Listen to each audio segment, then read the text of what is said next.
Students इस lecture में पढ़ने वाले हैं 4 बार चेन मैकेनिज्म, जिसको हिंदी में बोलते हैं 4 छड़ चेन यंत्र विन्यास। अब बेसिकली इससे पहले हमने क्या पढ़ा था, पहले उसको देख लेते हैं फिर आते हैं यहां तक। हमने इससे पहले पढ़ा था काइनेमेटिक चेन मैकेनिज्म, ठीक है, शुद्ध गति चेन यंत्र विन्यास। इसको हमने 3 हिस्सों में डिवाइड किया था। तो सबसे पहला पार्ट था आपका, वो था 4 bar chain mechanism. 4 bar chain mechanism वो यही वाला है, ठीक है, 4 बार चेन मैकेनिज्म। उसके बाद आपने पढ़ा था single slider crank chain mechanism, मतलब एकल सरक क्रैंक चेन यंत्र विन्यास। दूसरा था आपका double slider crank chain mechanism, मतलब दोहरा सरक क्रैंक चेन यंत्र विन्यास, ठीक है। ये तीनों आपने पढ़ा। इन तीनों में बारी बारी से इसके इन्वर्जन भी देखे। तो जो सबसे पहला था 4 बार चेन मैकेनिज्म, जो ये था, इसके टोटल 5 इन्वर्जन थे। इन्वर्जन का मतलब उत्क्रमण, यानी इसमें क्या था कि जो 4 बार चेन था उसके एक एक लिंक को फिक्स करते जा रहे थे, तो बारी बारी से हमें अलग अलग मैकेनिज्म ही मिल जा रहा था। तो उन्हीं के बारे में हम यहाँ पर चर्चा करेंगे। ऐसे ही आपका सिंगल स्लाइडर में था, उसमें भी टोटल 5 इन्वर्जन थे, उसके बारे में हम पढ़ाई करेंगे। और ऐसे ही आपका जो थर्ड था double slider crank chain mechanism, यानी दोहरा सरक क्रैंक चेन यंत्र विन्यास, उसमें भी टोटल 3 इन्वर्जन थे, तो उसको पढ़ने थे। तो ऐसे ही बारी बारी से देखेंगे। जो सबसे पहला था आपका 4 बार चेन मैकेनिज्म, इसके अंदर आपके 5 इन्वर्जन थे। उन 5 में जो सबसे पहला इन्वर्जन था आपका, वो कपल लोकोमोटिव व्हील था। तो ऐसे ही बारी बारी से इसके अलावा हम 4 और भी इसमें पढ़ने वाले हैं। तो सबसे पहले देखते हैं 4 बार चेन मैकेनिज्म को, यानी 4 छड़ चेन यंत्र विन्यास। ये सबसे सिंपल मैकेनिज्म होता है, बेसिक वाला मैकेनिज्म, जिसमें कि 4 छड़ यानी 4 बार लगी होती है। 4 बार लगने की वजह से, बार का मतलब छड़, मतलब 4 छड़ों को एक तरीके से मिला करके एक मैकेनिज्म बनाया जाता है। तो उन्हीं को कहते हैं 4 बार चेन मैकेनिज्म। तो चलिए देखते हैं इसके अंदर क्या है। It has 4 link. It has 4 link. इसमें कितने लिंक होते हैं? 4 लिंक होते हैं। हाँ, चलिए जो बेसिक हम जितने भी लिंक या मैकेनिज्म पढ़ने वाले वो सभी 4 लिंक वाले ही पढ़ने वाले, क्योंकि 4 लिंक के मैकेनिज्म को ही हम सिंपल मैकेनिज्म कहते हैं। और आपका चैप्टर क्या है? Simple mechanism. तो हमें सिंपल मैकेनिज्म पढ़ना, सिंपल मैकेनिज्म में जिसमें 4 लिंक होती है। तो it has 4 link and 4 pair, मतलब कि इस मैकेनिज्म में 4 लिंक और 4 पेयर हैं। चलिए, बहुत अच्छी बात है। All pair are turning in nature. जो सभी पेयर हैं, जो सभी युगल हैं, वो कैसा नेचर होगा? टर्निंग। टर्निंग मतलब घुमाऊ वाला, ठीक है। तो घुमाऊ, टर्निंग, घुमाऊ प्रकृति के होंगे। घुमाऊ का मतलब होता है कि एक पॉइंट से फिक्स होंगे, दूसरा पॉइंट क्या होगा उनका? घूमेगा कुछ इस तरीके से, ठीक है। अगला, ऑल लिंक्स में बी इन डिफरेंट लेंथ। जो सभी लिंक्स है, सबकी लेंथ अलग अलग हो सकती है। तो बेसिकली आपने क्या देखा कि इस मैकेनिज्म में 4 लिंक है, 4 पेयर है। सभी लिंक क्या है? टर्निंग नेचर के है। टर्निंग का मतलब घुमाऊ नेचर के, एक पॉइंट पे फिक्स है, वो बारी बारी से घूम रहे। और जैसे ही क्या, सबकी जो लेंथ है वो अलग अलग है। चलिए देख लेते हैं इसको हिंदी में, कि इसको हिंदी में क्या, कैसे हम इसको समझेंगे। इस यंत्र विन्यास में 4 कड़ी और 4 युगल है, यानी 4 लिंक एंड 4 पेयर है, ठीक है। सभी घुमाव प्रवृत्ति के होते हैं, ठीक है। सभी टर्निंग नेचर के होते हैं। टर्निंग का मतलब एक पॉइंट पे फिक्स है, दूसरे पॉइंट पर वो घूम रहे होते हैं। और सभी की लंबाई भिन्न भिन्न होती है। हाँ जी, सबके लेंथ अलग अलग होते हैं। आप क्या कहें कि सर एक कर सकते, इक्वल कर सकते क्या? अगर इक्वल कर लेंगे तो एक तरीके का एक अनयूजुअल आपको जो है एक मैकेनिज्म मिलेगा, मतलब अनयूजुअल, जो यूजफुल नहीं होगा मैकेनिज्म। तो इसलिए हम इसको सभी की लेंथ को क्या करते हैं? अलग अलग कर देते हैं। तो चलिए, हमने देखिए आपके सामने एक 4 बार लिंक, मतलब 4 बार चेन मैकेनिज्म बनाया हुआ है। इसमें टोटल आपके 4 लिंक है। लिंक 1 2 3 4, 4 लिंक आपके हैं। और 4 लिंक के बाद आपके 4 पेयर हैं। Pair A B C D, आपके 4 पेयर भी हैं, ठीक है। अब समझिएगा, ये चारों पेयर कैसे हैं? टर्निंग नेचर के। टर्निंग का मतलब ये अपने पॉइंट पे फिक्स होंगे और ऐसे ऐसे घूमेंगे।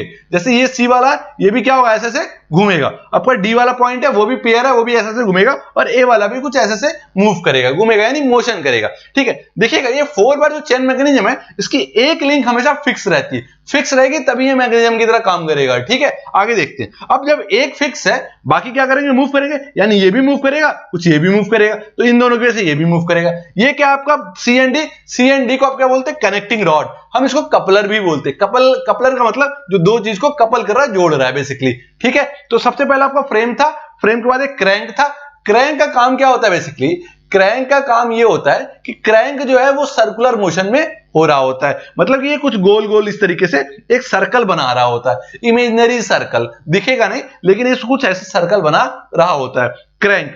बेसिकली क्रैंक का साइज चारों लिंक में छोटा माना जाता है। ये छोटा होता है तो एक क्रैंक जो है अच्छे से क्रैंक वाला काम करेगा, मतलब ये रोटेशन का काम करेगा। मतलब ये मैकेनिज्म एक अच्छा सा मैकेनिज्म कहलाएगा। मतलब ये बेसिकली जो है ये मैकेनिज्म आपका ही जो है आगे जाके फ्रूटफुल होता है, ठीक है। समझिएगा इसको। आपने 4 लिंक है, 4 पेयर हो गए, सबका आपने नाम देख लिया, 4 बार हो गए, ठीक है। आगे इसमें क्या है, चारों टर्निंग नेचर के हैं, ठीक है। आगे इसी में अब इसी टर्निंग नेचर में जब हम बारी बारी से अलग अलग को फिक्स करेंगे, अलग अलग लिंक को फिक्स करेंगे, तो हमें इसका इन्वर्जन मिल जाएगा, जिस पर हम चर्चा कर चुके हैं। उसी इन्वर्जन में जो सबसे पहला इन्वर्जन था वो आपका कपल लोकोमोटिव व्हील था, ठीक है। कपल लोकोमोटिव व्हील है इसका इन्वर्जन का पहला, कपल लोकोमोटिव व्हील, ठीक है। इसको देखते हैं। It is also known as double crank mechanism, जिसको हम डबल क्रैंक मैकेनिज्म के नाम से भी जानते हैं, ठीक है। इसको डबल क्रैंक मैकेनिज्म के नाम से भी जानते हैं। अभी हम इसमें चर्चा करेंगे कि डबल क्रैंक मैकेनिज्म ही हम क्यों कह रहे हैं, ठीक है। आगे देखिएगा, in this mechanism AD and BC have equal length.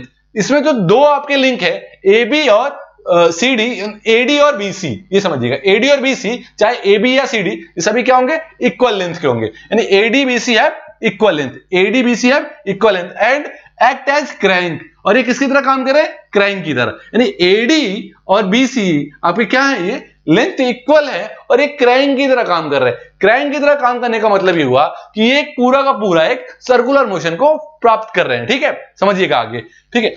Link A B is fix. अब लिंक ए बी को क्या किया हमने, फिक्स किया। भाई साहब हमें एक लिंक तो फिक्स करना ही करना है ना आपको, तो एक लिंक फिक्स करना तभी तो मैकेनिज्म कहलाएगा। तो आपने कौन सा लिंक फिक्स किया, ए बी को फिक्स किया, ठीक है। And maintain a constant distance between centre. अच्छा, ए बी को फिक्स करने का एक बेनिफिट ये भी है कि ये क्या करेगा, ये दो पॉइंटों के बीच एक कांस्टेंट डिस्टेंस को भी मेंटेन करेगा। मतलब आपका ये दोनों क्रैंक जो है वो सर्कुलर मोशन कर रहे हैं, तो इन दोनों के बीच एक कांस्टेंट डिस्टेंस को कौन मेंटेन कर रहा है, ए बी वाला लिंक, ठीक है स्टूडेंट्स। तो समझिए, इसलिए इसको हमने फिक्स भी किया है, ठीक है। आप ये कहेंगे सर मैं एडी को फिक्स कर दें, तो हो सकता है, फिक्स कर सकते हैं। तो अब देखिए, एडी को फिक्स करेंगे तो ए भी आपका क्रैंक की तरह काम करेगा, ये भी आपका क्रैंक की तरह काम करेगा। तो क्या इन दोनों सर्कल के बीच के सेंटर के बीच कोई एक प्रॉपर डिस्टेंस आएगा, नहीं आएगा। इसलिए हम बेसिकली करते क्या है, हमेशा छोटे वाले लिंक को क्रैंक बनाने की पॉसिबिलिटी रखते हैं कि किसी भी मैकेनिज्म में जो सबसे छोटा लिंक होगा, भाई सबसे छोटा लिंक है, इसी को हम क्रैंक बनाएंगे। क्रैंक बनाने का मतलब ये सर्कुलर मोशन में घुमाएंगे, बाकी सारा मैकेनिज्म इसी पर बेस्ड हो जाता है। मतलब कुल मिला के हमें जो सबसे पहला मैकेनिज्म है जिसको पावर सप्लाई करनी है या जिसे पावर देनी है, वो सबसे छोटे वाले लिंक को देते हैं। कारण क्या है, वो क्रैंक की तरह काम करेगा, और क्रैंक की तरह काम करेगा तो बाकी मैकेनिज्म, बाकी जो लिंक है इस मैकेनिज्म के, वो इसी पर डिपेंड रहेंगे, बेस रहेंगे, ठीक है। आगे देखिएगा, डिस्टेंस बिटवीन सेंटर कौन सा था, ए बी। ए बी क्या कर रहा है, दो सेंटर के बीच का एक प्रॉपर डिस्टेंस को मेंटेन कर रहा है। This mechanism transmit rotary motion from one wheel to another. अच्छा जी, हाँ जी, ये जो लाइन है, अंतिम वाली लाइन, ये इसका बेसिकली जो कॉन्सेप्ट है वो ये है। इसमें जो बेसिक कॉन्सेप्ट ये है कि इसमें जो है रोटरी मोशन को ट्रांसमिट किया जा रहा है। ये भी रोटरी मोशन में है, और आगे वाला भी जो आपका रॉकर है, जिसको रॉकर बोलते थे आप या लीवर बोलते थे, अब ये क्रैंक की तरह यहां भी काम कर रहा है। तो कौन सा मोशन को ट्रांसमिट कर रहा है, रोटरी मोशन को ट्रांसमिट कर रहा है। कहीं कहीं पर आगे इसी 4 बार चेन में आपको लगेगा कि रोटरी को रेसिप्रोकेटिंग में किया जा रहा है। रोटरी मोशन का मतलब होगा घूर्णन गति को जो है वो ट्रांसफर कर रहा है दूसरे लिंक पर, वो भी घूर्णन गति कर रहा है। चलिए समझते हैं, ठीक है, इसको हिंदी में। इस यंत्र विन्यास को दोहरा यंत्र विन्यास भी कहते हैं। बहुत अच्छा भाई साहब, इसको हम दोहरा यंत्र विन्यास भी कहते हैं, दोहरा, ठीक है। क्यों कहते हैं, क्योंकि इसमें डबल क्रैंक लगा हुआ रहता है, ठीक है। इस यंत्र विन्यास में ए बी सी डी की लंबाई बराबर है, ठीक है। ए बी और सी डी की लंबाई बराबर है, ठीक है। आगे देखते हैं, और यह क्रैंक से जुड़े हुए होते हैं। हाँ भाई साहब, ये क्रैंक से जुड़े हुए रहते हैं, ठीक है। आगे देखिएगा, ए बी कड़ी स्थिर है, ए बी को स्थिर कर दिया गया है, फिक्स कर दिया गया, ठीक है, क्योंकि ये पूरा मैकेनिज्म तभी कहलाएगा जब एक लिंक को फिक्स करेंगे, ठीक है। आगे देखते हैं, दोनों पहियों के बीच की दूरी को बनाए रखता है। कौन बनाए रखता है, ए बी, जिसको आपने फिक्स किया है। ए बी को फिक्स करने का मतलब ये भी हुआ कि क्यों फिक्स करे, क्योंकि दोनों पहियों के बीच की दूरी को ये मेंटेन करके रख रहा है, ताकि ये दोनों पहिया आपस में बहुत इजीली क्या हो, रोटेट कर सके। आगे देखते हैं, यह यंत्र विन्यास दोनों पहियों के मध्य घूर्णन गति को संचारित करता है। अंतिम लाइन जो है इसका, वो कॉन्सेप्ट है, वो ये कह रहा है कि इसमें जो घूर्णन गति है, यही घूर्णन गति आपका पीछे वाले में ट्रांसफर हो रहा है, तभी तो ये पीछे वाला व्हील भी घूम रहा है। बेसिकली इसको समझना चाहें तो साइकिल का जो चेन वाला पार्ट होता है, पैडल जिसपे आप लगाते हो, वो पीछे को जो है पावर को ट्रांसमिट करता है, लेकिन वहां एक अंतर है, वहां पर ये दोनों क्रैंक इक्वल लेंथ के नहीं होते, यहां पर दोनों क्रैंक इक्वल लेंथ के। अब आप कहोगे सर ये तो उसमें मैच तो नहीं हो रहा। अरे मैच नहीं करवा रहे, बेसिकली हम आपको वहां से एक इमेज उठाने को कह रहे हैं कि वहां से आप उस इमेज को उठाइए और वहां से फिर आप इसको मेंटेन कर सकते हैं। क्लियर हो गया? दोबारा अब इसके कॉन्सेप्ट को अब समझते हैं, ठीक है स्टूडेंट्स, इसको कॉन्सेप्ट को समझिएगा, बेसिकली इस पूरे डायग्राम को। इसमें हमने 4 लिंक लिया है, ठीक है, 4 लिंक कौन कौन से हैं? Link 1 2 3 and 4। कॉन्सेप्ट समझिएगा यहां से, लिंक 1 2 3 4, ये यहां से अगर आप कॉन्सेप्ट समझेंगे तो अपने आप थ्योरी आप लिख सकते हैं। आपने 4 लिंक उठाया, 4 लिंक में बेसिकली क्या, हमेशा अपोजिट लिंक, देखिएगा समझिएगा, इसमें डबल लोकोमोटिव व्हील में जो अपोजिट लिंक होते हैं, जो विपरीत दिशा में लिंक लगे होते हैं, वो इक्वल होते हैं लेंथ में, समझिएगा, उनकी लेंथ क्या होती है? इक्वल होती है, और साथ ही साथ पैरेलल होती है। मतलब ये दोनों की जो लंबाई होती है बराबर होती है, और ये समानांतर होते हैं। कौन से लिंक? पहला और तीसरा लिंक आपस में क्या है? समानांतर है, यानी पैरेलल है। सेकंड और फोर्थ भी आपस में क्या है? इक्वल एंड पैरेलल, मतलब बराबर भी हैं और समानांतर भी हैं। क्या बराबर है? लंबाई दोनों की बराबर है। तो देखिएगा समझिएगा, मतलब आपने लिंक 1 प्लस लिंक 3 को link 1 is equal to link 3। Link 1 किसके इक्वल है? लिंक 3 के, और ये क्या है? आपस में पैरेलल भी है। वैसे ही लिंक 2 जो है वो किसके इक्वल है? लिंक 4 के, और क्या है? आपका पैरेलल भी है। ठीक है, अच्छा, इसका नाम कपल लोकोमोटिव व्हील ही क्यों पड़ा? बेसिकली क्या है, ये क्या है? ये 4 बार चेन मैकेनिज्म का एक इन्वर्जन है। इसका यूज वहां पर होता है जो आपके इंजन होते हैं रेलवे के। अब देखिएगा, रेलवे का जब भी इंजन होता है या रेलवे का जो पूरा सेट होता है उसको लोको बोलते हैं। जैसे कि रेलवे की वैकेंसी निकलती है तो आप बोलते हैं लोको पायलट, ठीक है, या लोको सेट। लोको सेट वो सेट होता है जहां पर क्या होता है कि उनका कारखाना होता है, यहां पर जहां पर गाड़ियों की, ट्रेन की धुलाई वगैरह होती है डब्बों की, उसको लोको सेट बोल देते हैं। तो लोको वर्ड जो आ रहा है, इसका मतलब है ये किससे रिलेट कर रहा है? ट्रेन से रिलेट कर रहा है। तो बेसिकली इसका जो ये जो मैकेनिज्म यूज किया जाता है वो ट्रेन के इंजन के अंदर यूज किया जाता है, इसलिए इसका नाम है आपका लोकोमोटिव व्हील भी कहते हैं और डबल क्रैंक मैकेनिज्म भी कहते हैं। अब चूंकि इसमें मैकेनिज्म जो है वो डबल क्रैंक पर बेस्ड है। अब समझिएगा, जो सीडी है इसको क्या बोलते हैं? कपलर। कपलर क्या होता है? दोनों को जोड़ रहा होता है, और ये क्या कर रहा है? एक व्हील से दूसरे व्हील को पावर को ट्रांसमिट भी कर रहा है। अच्छा, कहीं कहीं पर अब आप ये कहोगे सर ये बताइए, दोनों क्रैंक है, क्या दोनों को हम क्रैंक बोलेंगे? नहीं, जब हम बोलने में इस्तेमाल करेंगे तो इसको तो पहले वाले को क्रैंक बोलेंगे, जो कि पहला वाला जो क्रैंक था जिसको पावर मिल रही थी, इसको जो है ड्राइवर बोलते हैं, ठीक है। जो दूसरा वाला क्रैंक है जिसको पावर पहले वाले से मिल रही है उसको ड्रिवन बोलते हैं। ड्राइवर का मतलब चलाने वाला, ड्रिवन मतलब चलने वाला। तो कई बार जो पहला वाला क्रैंक है उसको क्रैंक के साथ साथ इसको ड्राइवर भी बोला जाता है, जो दूसरा वाला क्रैंक है उसको ड्रिवन भी बोला जाता है, उसको फॉलोअर भी बोला जाता है। फॉलोअर का मतलब फॉलो करता है। किसको ये फॉलो करेगा? पहले वाले को। मतलब मान के चलिए कि आपने पहले वाले को पावर दिया तो ये पावर दूसरे वाले को मिला, तो दूसरा वाला फॉलो कर रहा है ना पहले वाले को। तो कुल मिला के आपने ये देखा कि इस मैकेनिज्म में टोटल 4 लिंक होते हैं, और सभी लिंक आपस में जो सामने वाले लिंक होते हैं वो पैरेलल और इक्वल होते हैं, और साथ ही साथ इसमें 2 क्रैंक की तरह काम होता है। मतलब 2 लिंक क्रैंक की तरह काम करते हैं। जो पहला वाला लिंक क्रैंक होता है उसको ड्राइवर बोला जाता है, दूसरे वाले क्रैंक को आप ड्रिवन बोलते हैं, या पहले वाले क्रैंक को आप ड्राइवर के साथ साथ दूसरे वाले को फॉलोअर बोलते हैं, और दोनों क्रैंक को जो जोड़ता है उसको आप क्या बोलते हैं? कपलर बोलते हैं, ठीक है। इसमें बड़े लिंक को फिक्स किया जाता है। बड़े लिंक को फिक्स करने का बेनिफिट ये होता है कि इन दोनों के बीच का जो सेंटर होता है उसके प्रॉपर डिस्टेंस को ये मेंटेन करता है, ठीक है। तो ये टोटल आपका 4 बार चेन मैकेनिज्म का एक सबसे पहला वाला इन्वर्जन था, double locomotive wheel. Double locomotive wheel इसलिए बोलते हैं क्योंकि बेसिकली जो लोको सेट में यूज किया जाता है, लोको का मतलब होता है कि बेसिकली ट्रेन में इसका प्रिंसिपल या इस कॉन्सेप्ट को यूज किया जाता है, ठीक है। तो यूज करने वाला हो गया।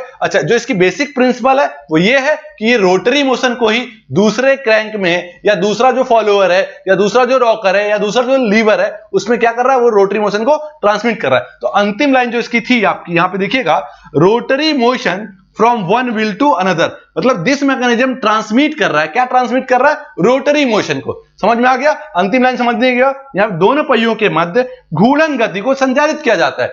ये लाइन आप जरूर लिखेंगे, एग्जाम में जब भी पूछा जाएगा आपको ये मैकेनिज्म बनाना है और इस मैकेनिज्म के कॉन्सेप्ट को आपको लिखना है, ठीक है स्टूडेंट्स। तो अगला वाला जो आपका इन्वर्जन है वो है आपका बीम इंजन। तो इसके तुरंत बाद, क्योंकि 5 इन्वर्जन थे, तो सेकंड वाला है वो आपका बीम इंजन है। तो चलिए देखते हैं बीम इंजन में उस मैकेनिज्म में हम किस लिंक को फिक्स कर रहे हैं और वो क्या आगे कौन से प्रिंसिपल पर हमें जो है वो हम वहां से हम प्राप्त कर रहे हैं, ठीक है स्टूडेंट्स।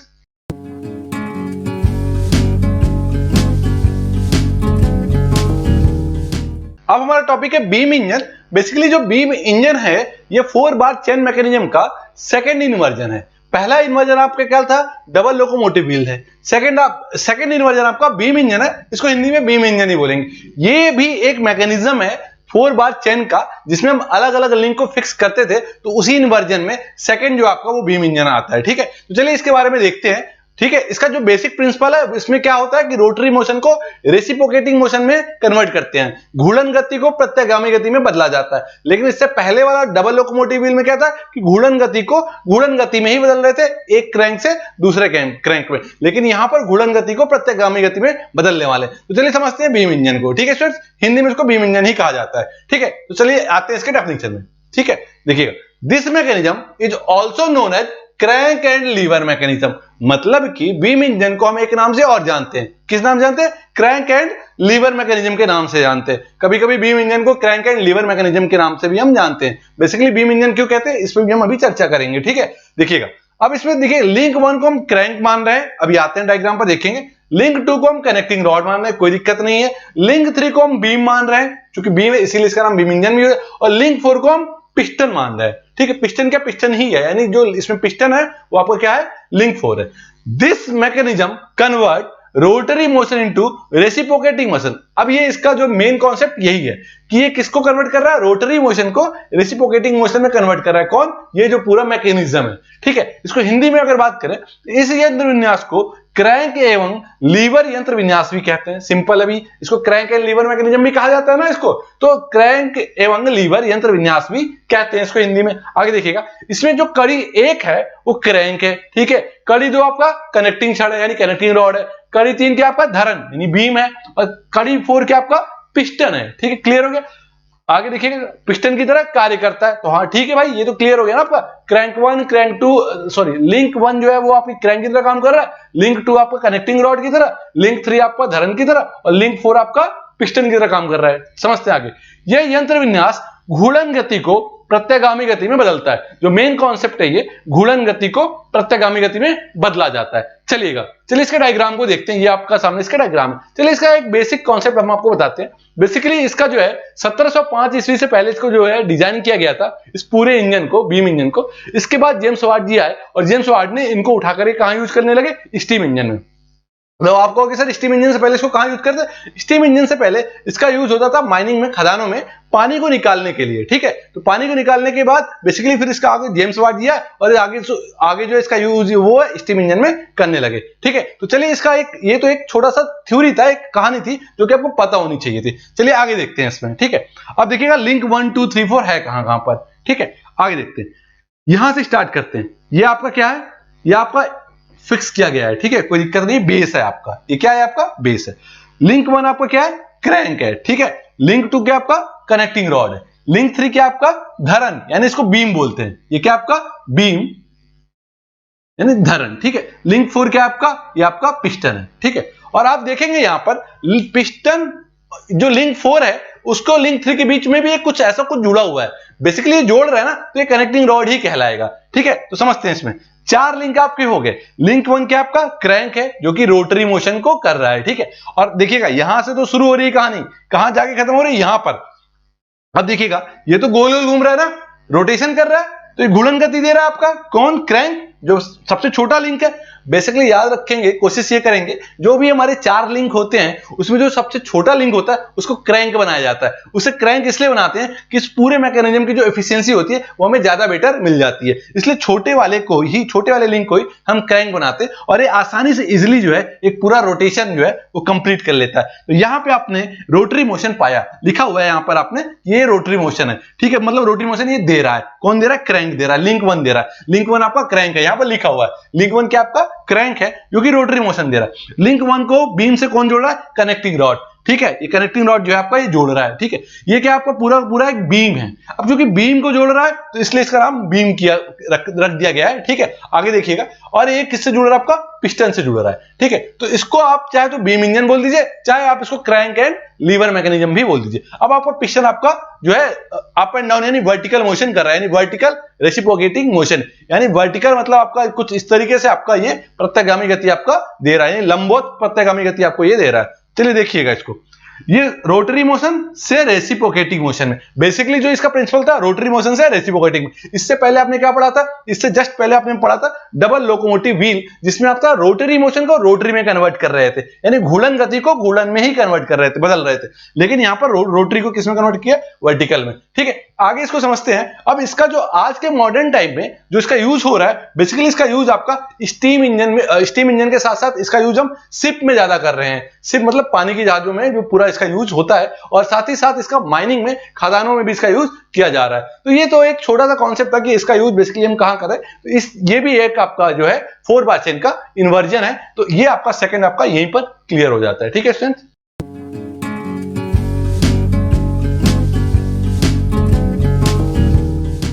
स्टूडेंट्स हमारा अगला टॉपिक है पेंटोग्राफ, जिसको हिंदी में पेंटोग्राफ ही कहते हैं। बेसिकली ये 4 बार चेन मैकेनिज्म का ये तीसरा पार्ट है। मतलब कि इसका जो बेसिक प्रिंसिपल है वो ये है कि इसमें चारों के चारों टर्निंग पेयर होने वाले, जैसा कि इसका नाम है पेंटोग्राफ। अब ग्राफ से समझिएगा, कुछ ग्राफ से संबंधित रिलेटेड है, तो इसके बारे में आगे हम देखने वाले हैं कि किस तरीके से ग्राफ से ये रिलेट करता है। ठीक है, तो चल इसका नाम है पेंटोग्राफ। आगे देखते हैं इसके डेफिनेशन को। It is a 4 bar instrument. ठीक है, एक इंस्ट्रूमेंट है जो किस पर बेस्ड है, 4 बार पर बेस्ड है। इसमें 4 बार होंगी, मतलब 4 तरीके से छड़े होंगी, यानी 4 लिंक होंगे। ठीक है, which is use to reproduce a given displacement. अब समझिएगा, जिसका यूज करते हैं रिप्रोड्यूस करने में, यानी पुनः उत्पन्न करने में। किसको उत्पन्न करने में, डिस्प्लेसमेंट को। इसका प्रयोग डिस्प्लेसमेंट को पुनः उत्पन्न करने में किया जाता है। टू ए रिड्यूस और ए लार्ज स्केल, एक छोटे स्केल में रिड्यूस मतलब एक छोटी मात्रा में या फिर एक बड़े मात्रा में, इसका उपयोग जो है डिस्प्लेसमेंट को पुनः उत्पन्न करने में किया जाता है। रिड्यूस स्केल में या फिर ए लार्ज स्केल में, यानी छोटे स्केल में या फिर बड़े स्केल में यूज किया जाता है। आगे देखिए, बेसिकली मतलब मूलतः या प्रायः इट इज यूज्ड फॉर, इसका यूज करते हैं ज्योमेट्रिकल फिगर और plain area of any shape, जिसका प्रयोग ज्योमेट्रिकल फिगर और प्लेन एरिया, ज्योमेट्रिकल फिगर का मतलब ज्यामितीय चित्र बनाने में या फिर समतल क्षेत्र को दर्शाने में इनका प्रयोग किया जाता है। बेसिकली इसका काम क्या है, एक ग्राफ है जिसका काम है दर्शाना, यानी प्लॉटिंग करना। प्लॉटिंग करने का मतलब किसी न किसी चित्र पर, किसी न किसी पेज पर इसका चित्र बना देना। ठीक है, चलिए आगे देखते हैं। It is also use for guiding cutting tool. इसका यूज जो है कटिंग टूल को गाइड करने के लिए भी प्रयोग किया जाता है। बेसिकली पेंटोग्राफ क्या है, ये एक इंस्ट्रूमेंट है जिसका यूज हम जो है डिस्प्लेसमेंट को, यानी जो आपका विस्थापन है, डिस्प्लेसमेंट को रिप्रोड्यूस यानी पुनः उत्पन्न करने के लिए एक छोटे स्केल में या फिर बड़े स्केल में इसका प्रयोग किया जाता है। साथ ही साथ इसका यूज हम ज्योमेट्रिकल फिगर या फिर प्लेन एरिया, किसी आकार के ज्योमेट्रिकल फिगर या फिर प्लेन एरिया के लिए भी इनका प्रयोग किया जाता है। बेसिकली अगर आप मूलतः समझें तो आप इसका बेसिक जो कॉन्सेप्ट है वो ये है कि इसका जो यूज होता है वो मैप या फिर किसी ग्राफ को, किसी डिजाइन को, किसी ड्राइंग को प्लॉटिंग करने के लिए, मतलब चित्र बनाने के लिए इनका प्रयोग किया जाता है। मतलब बड़े एरिया में, मतलब आपके पास कोई छोटा चित्र है, इसको बड़े एरिया में प्लॉट करके और दर्शाने के लिए इनका प्रयोग किया जाता है। ठीक है, अब देखिएगा इसका जो बेसिक कॉन्सेप्ट है ये 4 बार चेन मैकेनिज्म है। मतलब कि इसमें जो है बेसिकली इसमें 4 आपके टर्निंग पेयर होने वाले हैं। चलिए इसको हिंदी में देख लेते हैं। ये एक 4 बार उपकरण है, मतलब एक उपकरण है जिसमें 4 बार लगे होते हैं, जिसका उपयोग किसी दिए गए विस्थापन को कम करने या फिर बड़े पैमाने पर पुनः उत्पन्न करने के लिए किया जाता है। यह बात क्लियर हो गई ना, जिसका किसी दिए गए विस्थापन को कम करने या फिर बड़े पैमाने पर पुनः उत्पन्न करने के लिए किया जाता है। आगे देखिए, मूल रूप से यानी बेसिकली इसका उपयोग जो है ज्यामितीय आकृति या फिर किसी भी आकार के समतल क्षेत्र के लिए किया जाता है। ठीक है, मतलब ज्यामितीय आकार या फिर समतल क्षेत्र के लिए किया जाता है। इसका उपयोग कटिंग टूल को गाइड करने के लिए भी किया जाता है, यानी जो कटिंग टूल है उनको गाइड करने के लिए भी किया जाता है। तो कुल मिलाकर अगर आप इसका लिखना चाहें तो इसमें एक दो यूज और लिख सकते हैं। इसका यूज जो है मैप को बनाने में, ड्राइंग शीट पर ड्राइंग को बनाने में, या फिर किसी डिजाइन को या किसी स्ट्रक्चर को दर्शाने में इनका प्रयोग किया जाता है। आगे देखिएगा, ये कुछ इस तरीके से इसका एक सिंपल आपका एक मैकेनिज्म है जिसमें 4 लिंक लगे हुए हैं। क्योंकि ये 4 बार चेन मैकेनिज्म है तो इसमें 4 लिंक लगे हुए हैं, और 4 लिंक के साथ साथ इसमें कितने पेयर टर्निंग पेयर होने चाहिए, 4 टर्निंग पेयर होने चाहिए। जैसे आपका ए, बी, सी और डी 4 आपके क्या है इसमें टर्निंग पेयर है जो कि टर्न कर रहे हैं। टर्न करने का मतलब ये हुआ कि ये जो अपने पॉइंट पर क्या कर रहा है, ये कुछ इस तरीके से मूव करेगा।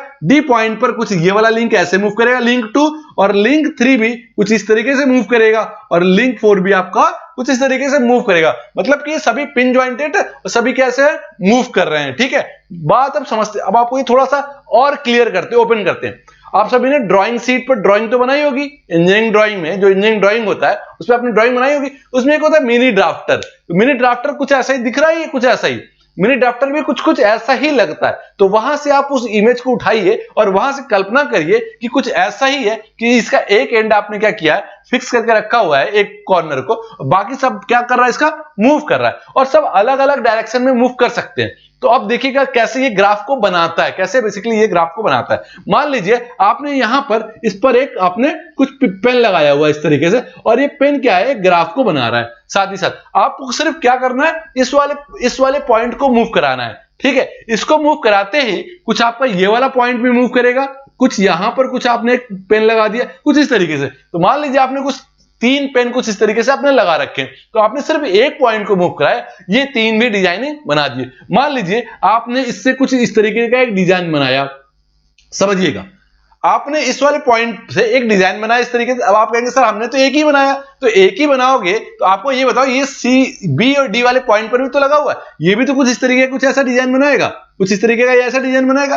तो कहने का मतलब आपने एक जो है मैप प्लॉट करा, साथ ही साथ उसका एक कॉपी और एक दूसरी कॉपी यहां पर जनरेट हो गई है। तो मतलब कि बेसिकली इस मैकेनिज्म का प्रयोग किया जाता है मैप को प्लॉट करने में, ड्राइंग को बनाने में, डिजाइन को बनाने में, और कुछ ये इसी तरीके से मूव करते हैं। आप इसके एक एंड को मूव कराइए, बाकी एंड भी आपके मूव करेंगे। तो ये इंजीनियरिंग ड्राइंग का एक बहुत बढ़िया जो है इसका एक तरीके से इसका एक डुप्लीकेट कॉपी इंजीनियरिंग ड्राइंग का जो मिनी ड्राफ्टर है वो हो सकता है। स्टूडेंट बेसिकली एक और चीज आपने देखी, कटिंग गाइड टूल, मतलब कटिंग टूल को भी गाइड करते हैं। अब कटिंग टूल मान लीजिए कैसे, मान लीजिए आपने यहाँ कोई कटिंग टूल यहाँ लगा रखा है और यहाँ लगा रखा है, साथ ही साथ आपने यहाँ भी लगा रखा है और यहाँ भी लगा रखा है, तो कुछ इस तरीके से कटिंग टूल को भी ये गाइड करते हैं। तो आगे एक चीज और दिखाते हैं, चलिए हम आपको एक और जो है हम अपने तरीके से आपको एक ड्रॉ करके दिखाते हैं कुछ ऐसा कि कैसे है। जैसे मान लीजिए हमने 2 मार्कर पकड़ा हुआ है ऐसे, ठीक है, हम केवल ब्लैक वाले से बनाएंगे और ब्लू वाला अपने आप उस तरीके से चीजें बनती रहेंगी। फॉर एग्जांपल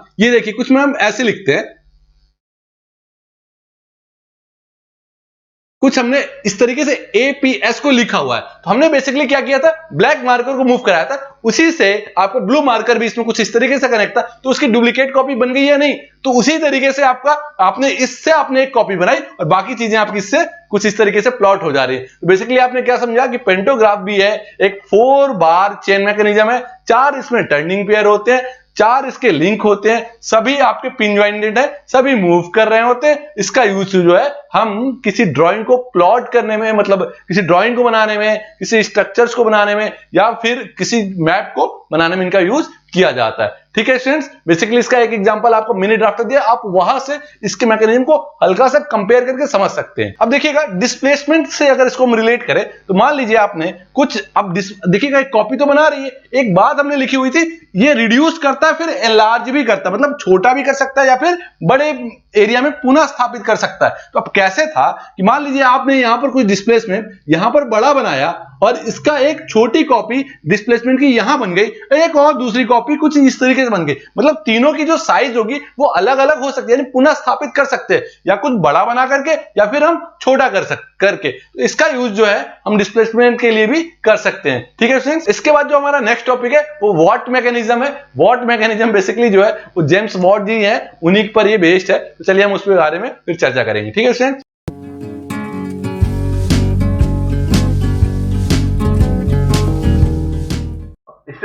अब हमारा टॉपिक है वॉट मैकेनिज्म। ये चौथा नंबर आगे लगा हुआ है, इसका मतलब है कि 4 बार मैकेनिज्म के इन्वर्जन का ये चौथा पार्ट है, मतलब वॉट मैकेनिज्म। तो हम आप पढ़ने वाले हैं वॉट मैकेनिज्म, हिंदी में इसको वॉट यंत्र विन्यास कहते हैं। बेसिकली ये जो मैकेनिज्म है ये जेम्स वॉट जी ने इसको बनाया था अपने स्टीम इंजन को यूज करने के लिए, या हम यूं कहें कि ये मैकेनिज्म पहले से बना था, उन्होंने जो है इसको यूज करके और ज्यादा मॉडिफाइड कर दिया है। तो चलिए वॉट मैकेनिज्म के बारे में देखते हैं। It is also known as parallel linkage, मतलब इसको एक नाम से और जानते हैं पैरेलल लिंकेज, मतलब इस मैकेनिज्म को पैरेलल लिंकेज ही बोल सकते हैं। अब देखिएगा पैरेलल लिंकेज को हम क्या पैरेलल मैकेनिज्म बोल सकते हैं, इसका मतलब ये हुआ कि हम मैकेनिज्म को एक नाम से और जानते हैं, वो है लिंकेज, यानी लिंकेज को हम मैकेनिज्म के नाम से भी हम डिनोट कर सकते हैं, या फिर यूं कहें कि मैकेनिज्म का एक और नाम है लिंकेज। चलिए ठीक है, आगे बढ़ते हैं। ठीक है, इट कंसिस्ट ऑफ 3 बार। ठीक है, इस मैकेनिज्म में 3 बार होते हैं बोल्टेड टुगेदर, एक साथ बोल्ट किए गए होते हैं, मतलब जुड़े होते हैं इन ए चेन, एक चेन के अंदर, यानी एक चेन के अंदर 3 बार होते हैं, वो तीनों बोल्ट से जुड़े हुए रहते हैं। चलिए आगे देखते हैं। The chain of bar consist of 2 end bar.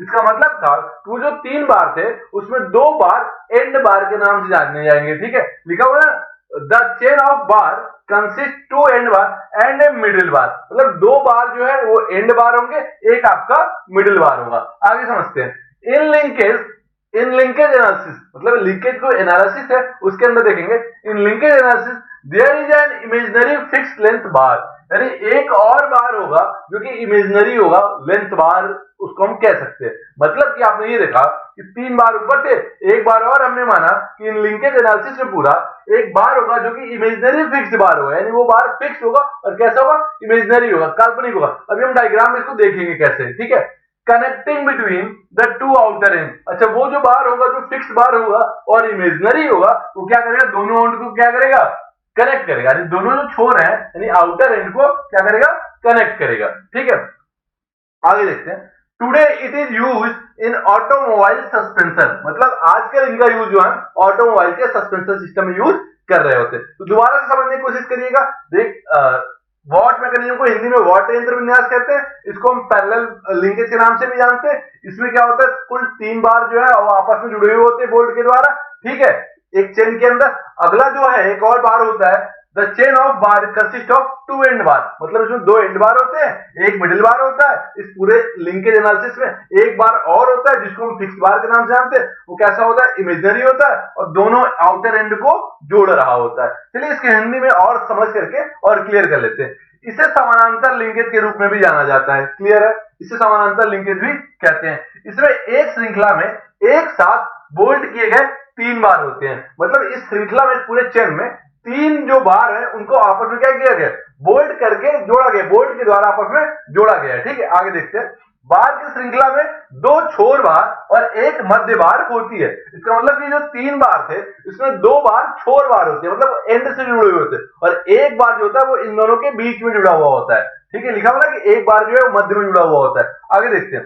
Linkage विश्लेषण में बाहरी अंतर बिंदुओं के बीच जोड़ने वाली एक काल्पनिक निश्चित लंबाई की बार होती है। इसका मतलब था कि इन तीनों के अलावा एक और बार होती है जो दोनों छोर को जोड़ रही होती है, लेकिन वो कैसी होती है, काल्पनिक होती है, और क्या होती है, फिक्स्ड भी होती है। यानी हमारा देखिए, हमारा एक कॉन्सेप्ट है मैकेनिज्म में कि एक लिंक को हमें फिक्स करना है, तो इसमें किस लिंक को हम फिक्स मान रहे हैं, जो कि चौथा लिंक है, इमेजिनरी है, उसको हम फिक्स मान रहे हैं। अभी हम डायग्राम में देखेंगे। आजकल यह ऑटोमोबाइल सस्पेंशन में प्रयोग किया जाता है। आजकल इस पूरे मैकेनिज्म का कहां यूज किया जाता है, ऑटोमोबाइल में। अब भाई साहब ऑटोमोबाइल में तो यूज करेंगे क्योंकि जेम्स वाट जी ने खोजा था, उन्होंने स्टीम इंजन बनाया था, बेसिकली वो ऑटोमोबाइल के लिए ही था, तो इस मैकेनिज्म का यूज हम कहां कर रहे हैं, ऑटोमोबाइल में यूज करें। तो अब आइए मैकेनिज्म के डायग्राम से कुछ समझने की कोशिश करते हैं।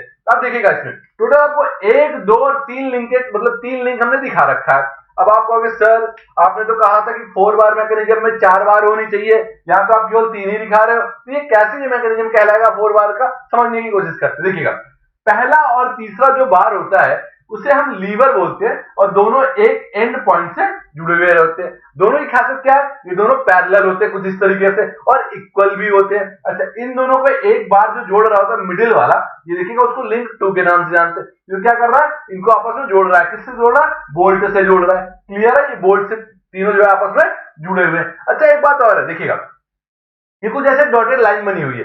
बेसिकली क्या होता है, जब ये वाला लिंक नीचे की तरफ जाएगा तो ये वाला भी नीचे ही जाएगा, जब ये वाला लिंक ऊपर की तरफ जाएगा तो थर्ड वाला भी लिंक ऊपर की तरफ जाएगा। ये कुछ इस तरीके से घूमते हैं कि हल्का सा एक कर्व पाथ बनाते हैं, लेकिन ये जो कर्व पाथ होता है इसको जो है कंसीडर ना करते हुए मान लेते हैं कि ये एक स्ट्रेट लाइन है, मतलब बहुत हल्का सा कर्व पाथ बन रहा होता है जो कि एक स्ट्रेट लाइन में कंसीडर कर लिया जाता है। अब आप कहोगे सर ठीक है, आपने तो 3 लिंक हमको दिखा दिए, लेकिन चौथा लिंक कहाँ है, जो कि फिक्स भी तो एक होना चाहिए, क्योंकि ये मैकेनिज्म क्या है। तो चौथा लिंक इसको मानते हैं, ये जो डॉटेड लाइन से दोनों एंड को जोड़ा जा रहा है ना, ये वाला लिंक, इसको मान लेते हैं 4th लिंक, और एक कैसा होता है, फिक्स होता है, और एक क्या होता है, इमेजिनरी होता है। देखिए एक वर्ड आया हुआ है इसमें, इमेजिनरी फिक्स्ड लिंक, कुछ इस तरीके से आया हुआ है। ठीक, इमेजिनरी फिक्स्ड लेंथ बार, यानी ये वाला जो है जो दोनों एंड से जुड़ा हुआ है, सी और डी, ओ के बीच में, ये आपका क्या है, एक इमेजिनरी बार।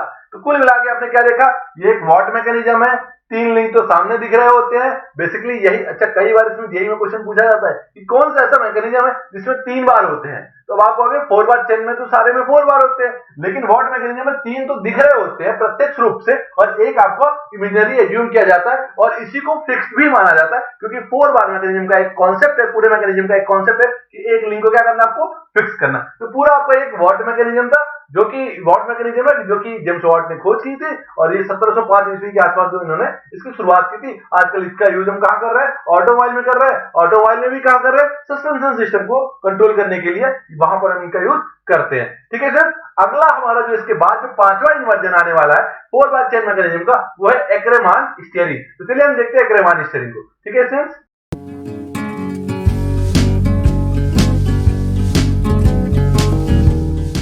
स्टूडेंट्स, हमारा ये 5वां टॉपिक एक्रेमान स्टीयरिंग है।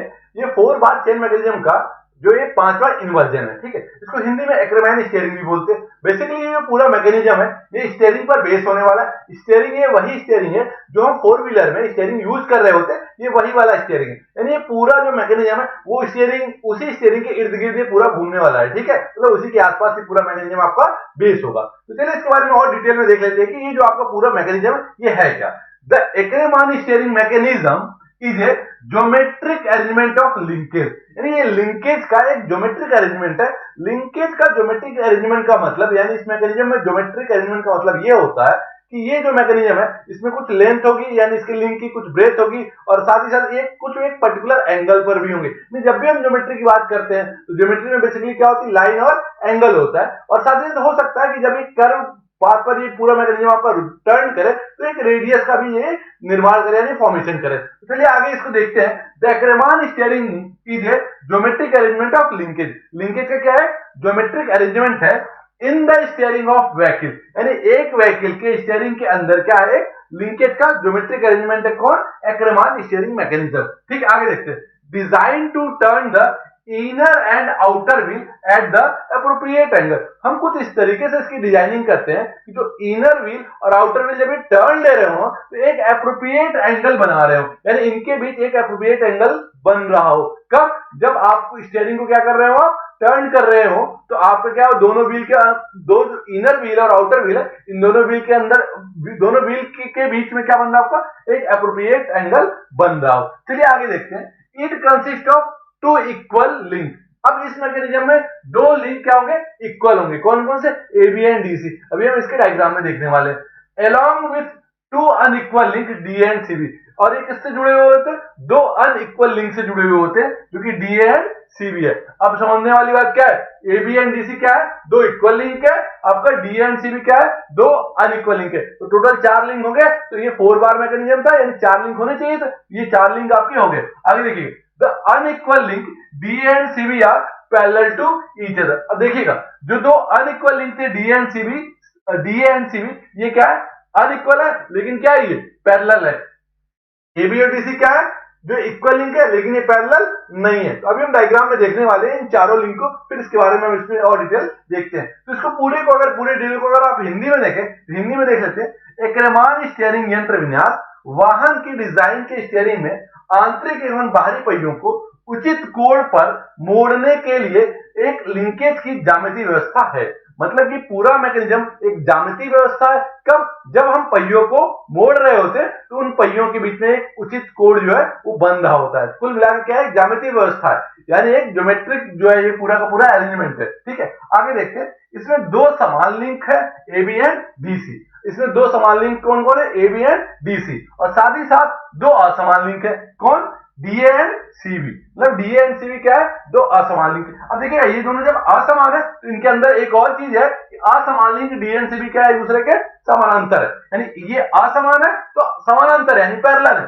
ये क्या है, दोनों A B and D C क्या है, इक्वल है, लेकिन ये पैरेलल यानी समांतर नहीं है। तो अब आते हैं पूरे इस मैकेनिज्म को यहां से समझते हैं, ताकि कॉन्सेप्ट आपका और क्लियर हो जाए। तो पहले देखिएगा, ये है कि आपका 4 व्हीलर है जो कि स्ट्रेट पाथ पर चल रहा है। ठीक है, 4 पहिया गाड़ी है जो कि सीधे रास्ते पर चल रही, तो जब कोई 4 पहिया गाड़ी सीधे रास्ते पर चल रही थी तो स्टीयरिंग को बहुत आराम से उसको कंट्रोल करके हम चल रहे होते, यानी दोनों पहियों के बीच में कोई कोण नहीं बन रहा होता। कोण कब बनता है, एंगल कब बनता है, वो एंगल तब बनेगा जब हम इसको मोड़ेंगे। तो स्टीयरिंग क्या होगा, जैसे ही इनको मोड़ेगा, ये जो पूरा आपका मैकेनिज्म है ए बी सी डी, समझिएगा यहाँ पर A B and C D में ये दोनों लिंक क्या है, आपस में इक्वल है, ये दोनों लिंक आपस में इक्वल है, लेकिन ये पैरेलल नहीं है। ये लिंक जो है, ये वाला लिंक और ये वाला लिंक, ये क्या है, आपस में पैरेलल है लेकिन इक्वल नहीं है। बात समझा कि एडी और बीसी क्या है आपके, ये पैरेलल है, इक्वल नहीं है, वहीं पर सीडी और एबी क्या है आपके, इक्वल है लेकिन पैरेलल नहीं है। ये लिंक पूरा कांस्टेंट रहेगा। कांस्टेंट कब रहेगा, जब आपकी पूरी की पूरी गाड़ी सीधी चल रही होगी। लेकिन वहीं अब आप क्या करें, आप इस 4 व्हीलर को मोड़े, जैसे ही आप इसको मोड़ेंगे तो ये इसका जो इनर व्हील है और ये आउटर व्हील हो जाएगा। इनर व्हील आउटर व्हील का मतलब, अगर आप इसको दाहिने साइड में मोड़ रहे हैं, राइट टर्न ले रहे हैं, तो राइट टर्न ले रहे हैं, तो राइट टर्न में ये वाला व्हील क्या होगा, इनर व्हील हो जाएगा आंतरिक, और ये वाला हो जाएगा आपका आउटर व्हील, मतलब बाहरी व्हील, बाहरी पहिया हो जाएगा। अब आप कहोगे सर इसको इनर क्यों मानते हैं, समझिएगा। जब आप इसको कुछ इस तरीके से मोड़ रहे होते हैं, आप देखिएगा ये यहां से यहां तक गया, यानी ये इतना डिस्टेंस कवर किया, इसको आगे तक जाने के लिए इतना डिस्टेंस कवर करना पड़ेगा। यानी आपका जो इनर व्हील था वो कम डिस्टेंस कवर किया, कब, जब मुड़ रहे थे। जब सीधे चल रहे थे तो कोई दिक्कत नहीं थी। कब आया पूरा का पूरा मैकेनिज्म, कब काम कर रहा है, जब ये पूरा का पूरा पहिया आपका मुड़ रहा है। एक वर्ड लिखा हुआ है टर्न, तो जब टर्न हो रहा है तब ये पूरा मैकेनिज्म आपका वर्क कर रहा है। अब ये जब आपको ये कुछ इतना टर्न हुआ, ये कुछ इस तरीके से टर्न हुआ, मतलब ये मैकेनिज्म बहुत ज्यादा इंपॉर्टेंट हो जाता है जब पूरे के पूरे जो व्हीकल को आप मोड़ रहे होते हैं, यानी जब गाड़ी को आप मोड़ रहे होते हैं। तो कुछ इस तरीके से ये पूरा मैकेनिज्म ये पूरा जो है ए बी सी डी में एडी क्या हो गया, आपका फिक्स हो गया, और इनके बीच क्या हो गया, रिलेटिव वेलोसिटी आ गई। जब ये पहिया मुड़ेगा, ये बहुत तेजी से, ये वाला आउटर व्हील बहुत तेजी से मूव करके यहां तक जाएगा, जब तक ये यहां तक जाएगा, यानी जितने टाइम में ये यहां तक का डिस्टेंस कवर करेगा, उतने ही टाइम में ये व्हील यहां तक पहुंच जाएगा। अगर ये ऐसा नहीं करते तो व्हीकल आपकी मुड़ नहीं पाएगी। तो फिर जैसे ये मुड़ते यहां तक पहुंचते, इनके बीच एक एंगल निर्माण होता है, जिसको आप बोल रहे हैं एप्रोप्रिएट एंगल, यानी उचित कोण जो है वो बन रहा होता है दोनों व्हील के अंदर। अगर ये ऐसा नहीं बनेगा तो पूरी की पूरी व्हीकल जो है आपका वो नहीं टर्न हो पाएगी। ठीक है फ्रेंड्स, अब यहां तक आपका 4 बार चेन मैकेनिज्म का ये 5 दिन वर्जन था, ये आपका कंप्लीट हो गया। इसके बाद आपका है single slider crank chain mechanism, यानी एकल सरक क्रैंक चेन यंत्र विन्यास। अब अच्छा वो भी पढ़ेंगे, उसमें क्या होगा, एक सरक होगा, एक सरक मतलब सिंगल स्लाइडर क्रैंक चेन, एक स्लाइडर होगा। अब इसमें क्या देखिएगा, अभी तक आपने पूरे मैकेनिज्म में क्या पढ़ा था, 4 बार चेन मैकेनिज्म में 4 टर्निंग पेयर थे, क्लियर है ना आपको, 4 घुमाऊ जो है आपके युगल थे, 4 टर्निंग पेयर थे। लेकिन इसके बाद आप आने वाला है सिंगल स्लाइडर क्रैंक चेन, उसमें 3 टर्निंग पेयर होंगे और एक स्लाइडिंग पेयर होगा, मतलब 3 टर्न करने वाले ना, एक स्लाइड करने वाले, फिसलने वाला होगा, यानी एक सरकने वाला। इसलिए उसको हिंदी में बोलते हैं single slider crank chain mechanism को हिंदी में क्या बोलते हैं, एकल सरक क्रैंक चेन यंत्र विन्यास। तो अब हम इसके बाद जो पढ़ने जा रहे हैं वो आपका एकल सरक क्रैंक चेन यंत्र विन्यास है, उसके इन्वर्जन को देखेंगे। ठीक है फ्रेंड्स,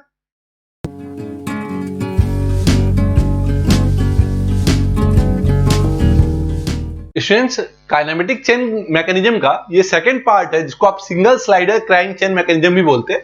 बेसिकली इसमें होने क्या वाला है कि जो 4 टर्निंग पेयर में 3 ही टर्निंग पेयर होंगे और एक टर्निंग पेयर को हम बदल देंगे आपका स्लाइडिंग पेयर में। मतलब इसको हिंदी में एकल सरक क्रैंक चेन बोलते हैं।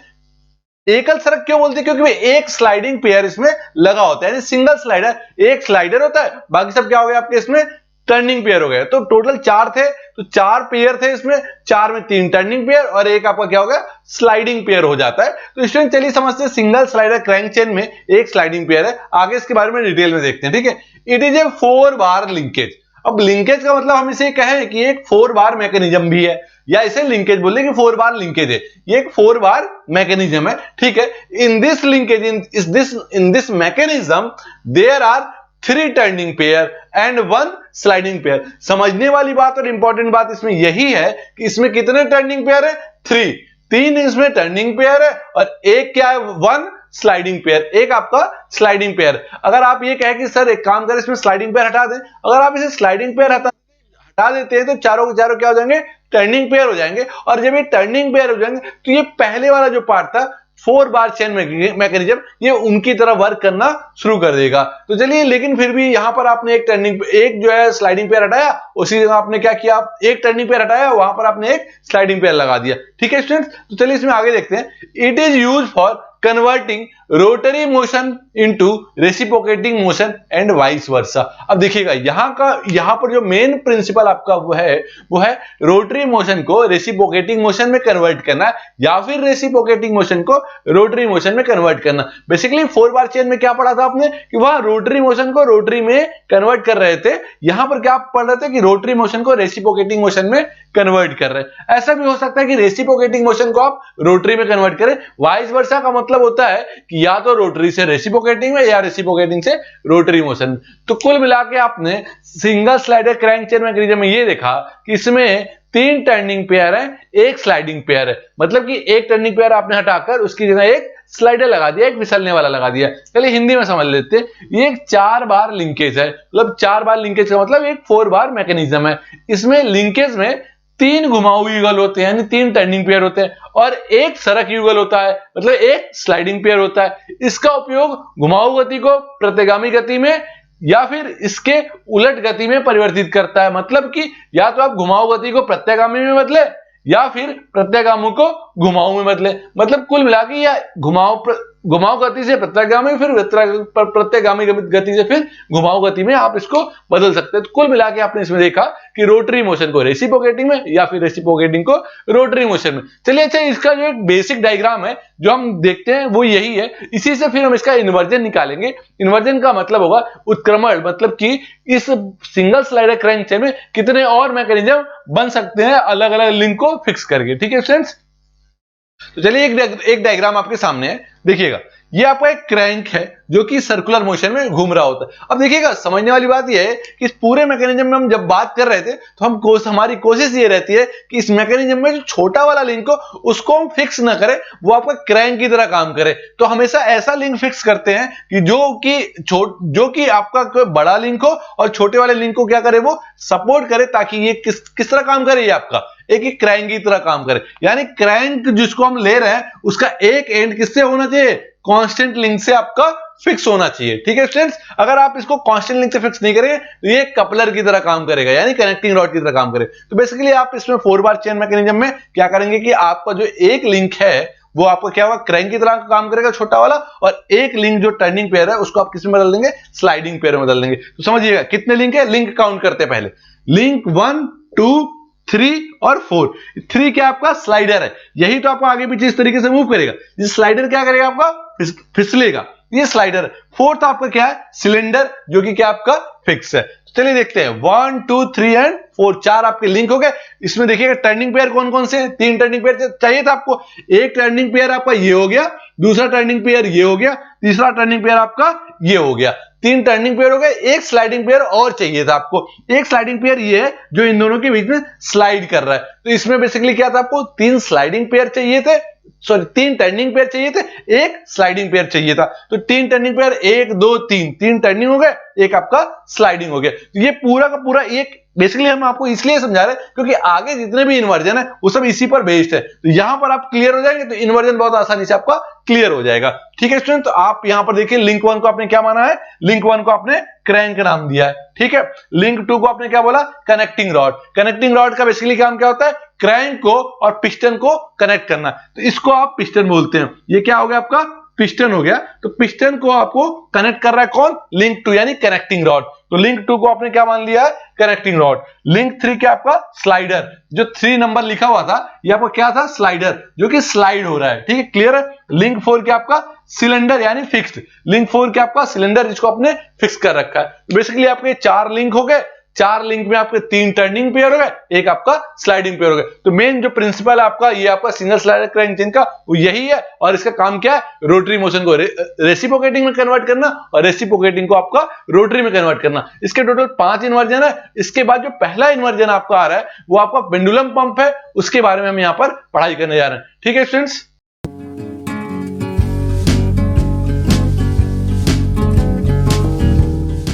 स्टूडेंट्स आपने single slider crank chain mechanism देखा, उसमें आपने क्या देखा था कि उसमें टोटल 3 टर्निंग पेयर थे, एक आपका स्लाइडिंग पेयर था। 3 पेयर आपका टर्निंग मोशन कर रहे थे, एक आपका स्लाइडिंग मोशन में था।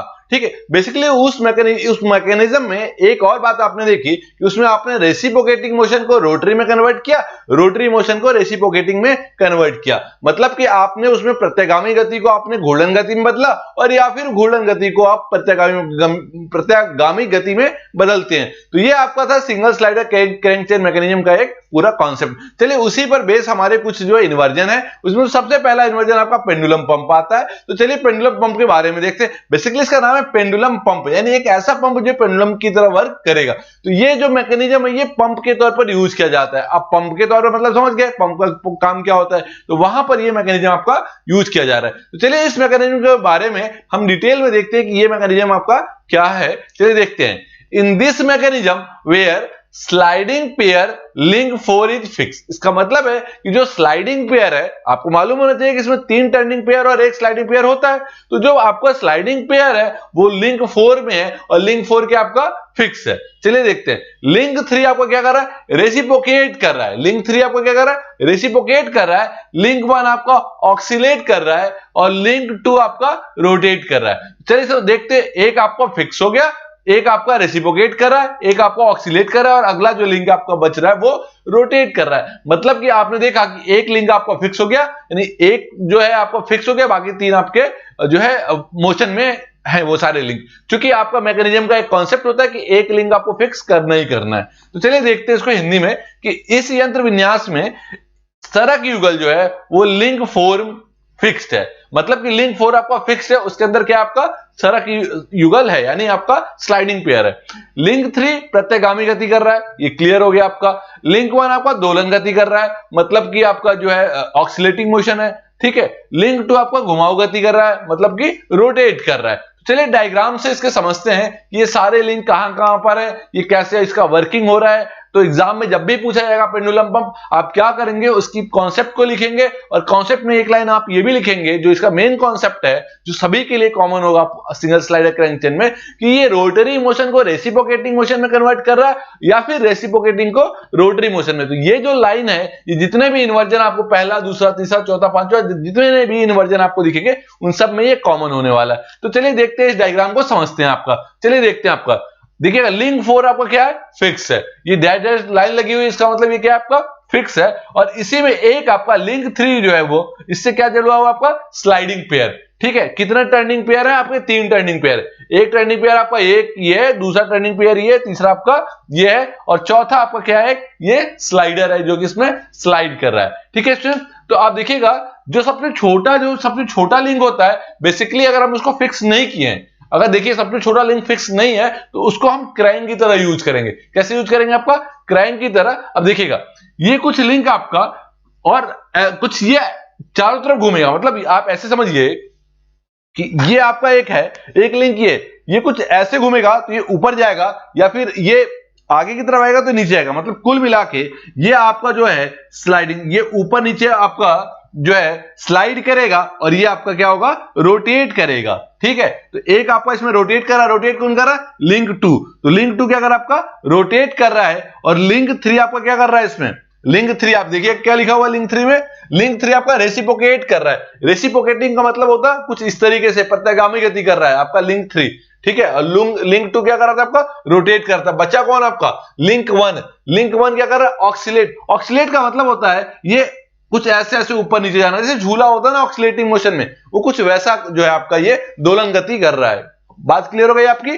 ठीक है। ये पूरा आपका एक पंप है, इसको एक नाम से और जानते हैं, इसको it is also known as bull pump. इसको बूल पंप के नाम से भी जानते हैं। इसका जो सबसे अच्छा एग्जांपल है वो आपका हैंड पंप हो सकता है। अब समझिएगा कैसे। हैंड पंप में देखिएगा, इसको आप ऐसे दूर ले जाइए, हैंड पंप में क्या है, उसके हैंडल को दूर ले जाइए तो आपका ये क्या होता था, ऊपर आता था। उसके हैंडल को आप पास ले आइए, ये क्या होता था आपका, नीचे जाता था। अब ये जो आपका लिंक, आपका ये वाला लिंक है जो कि ऑक्सीलेटिंग मोशन कर रहा है, कौन सा आपका ऑक्सीलेटिंग लिंक 1, ये आपका लिंक 1 है, इसमें दिख रहा होगा आपका, ये लिंक 1 आपका। लिंक 1 आपका क्या हो रहा है, जैसे जैसे ये आपका इधर आगे की तरफ मूव करेगा, स्लाइडर आपका ऊपर आएगा। ठीक है। ये कुछ पीछे की तरफ आएगा, स्लाइडर आपका नीचे जाएगा। बेसिकली आपको ये कॉन्सेप्ट समझना है हैंड पंप से।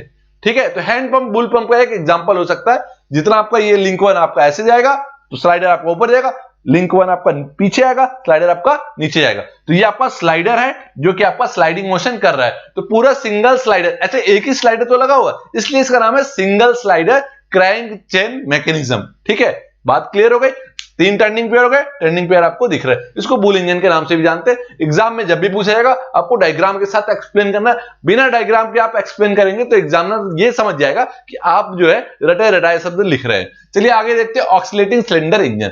ये आपका सेकंड इन्वर्जन है। सेकंड इन्वर्जन क्या है? ऑक्सीलेटिंग सिलेंडर इंजन, दोलन सिलेंडर इंजन। अब क्या है, ये एक आपका स्टीम इंजन पर बेस आपका एक सिलेंडर इंजन है। स्टीम इंजन जो है पहले इसी पर बेस्ड है था, अब स्टीम इंजन को मॉडिफाई कर दिया गया है। ठीक है, तो यानी आप बात करें तो जहां पर आपको कम जो है एनर्जी की आवश्यकता हो रही है वहां पर आप इनका यूज कर रहे हैं ऑक्सीलेटिंग सिलेंडर इंजन का। मतलब ये कॉमनली बहुत ज्यादा यूज आज नहीं हो रहा है, लेकिन इनका यूज फिर भी हम खिलौनों में कर लेते हैं और कहां कर लेते हैं, जो छोटे छोटे खिलौने आते हैं बच्चों के वहां पर हम इनका यूज करते हैं। साथ ही साथ जो हमारी छोटी छोटी पानी की जहाजें हैं वहां पर भी इनका यूज किया जाता है ऑक्सीलेटिंग सिलेंडर इंजन का। और इनका यूज तो आपको पता चल गया, हैंड पंप भी यूज करते हैं। तो आप चलिए इसके बारे में डिटेल में देखते हैं कि क्या है आपका ऑक्सीलेटिंग सिलेंडर इंजन। अच्छा एक बात और समझिएगा, जो सिलेंडर है वो ऑक्सीलेटिंग मोशन में है, यानी जो सिलेंडर है वो किस गति में है? दोलन गति में। क्लियर हो गया आपका? आगे चलिए इसके बारे में और डिटेल देखते हैं। It is use to convert reciprocating motion into rotary motion. भाई साहब कॉन्सेप्ट वही आ रहा है पहला वाला ही जो सब में कॉमन है कि रेसिप्रोकेटिंग मोशन को किस में कन्वर्ट किया जा रहा है? रोटरी मोशन में, यानी प्रत्यागामी गति को किस में बदला जा रहा है? घूर्णन गति में। ठीक है, आगे देखते हैं। इनका यूज करते हैं किस लिए? रेसिप्रोकेटिंग मोशन को रोटरी मोशन में कन्वर्ट करने के लिए। क्लियर हो गया ना एक लाइन? आगे देखते हैं। इन दिस मैकेनिज्म, इस मैकेनिज्म के अंदर लिंक 3 इज फिक्स। किसको फिक्स कर रहे हैं? लिंक 3 को। ठीक है, वहां पर इसमें लिंक 4 को फिक्स कर रहे थे, यहां लिंक 3 को फिक्स करते हैं। अच्छा ये कोई जरूरी नहीं है कि इसको हम लिंक 4 मान ले, आपका मन, आप इसको लिंक 1 मान लीजिए, कोई दिक्कत नहीं है। ठीक है, कॉन्सेप्ट समझना चाहिए। आप इसको लिंक 1 मान लीजिए, वैसे ही हमने यहां पर जो फिक्स किया है उसको लिंक 3 माना हुआ है। आगे देखते हैं।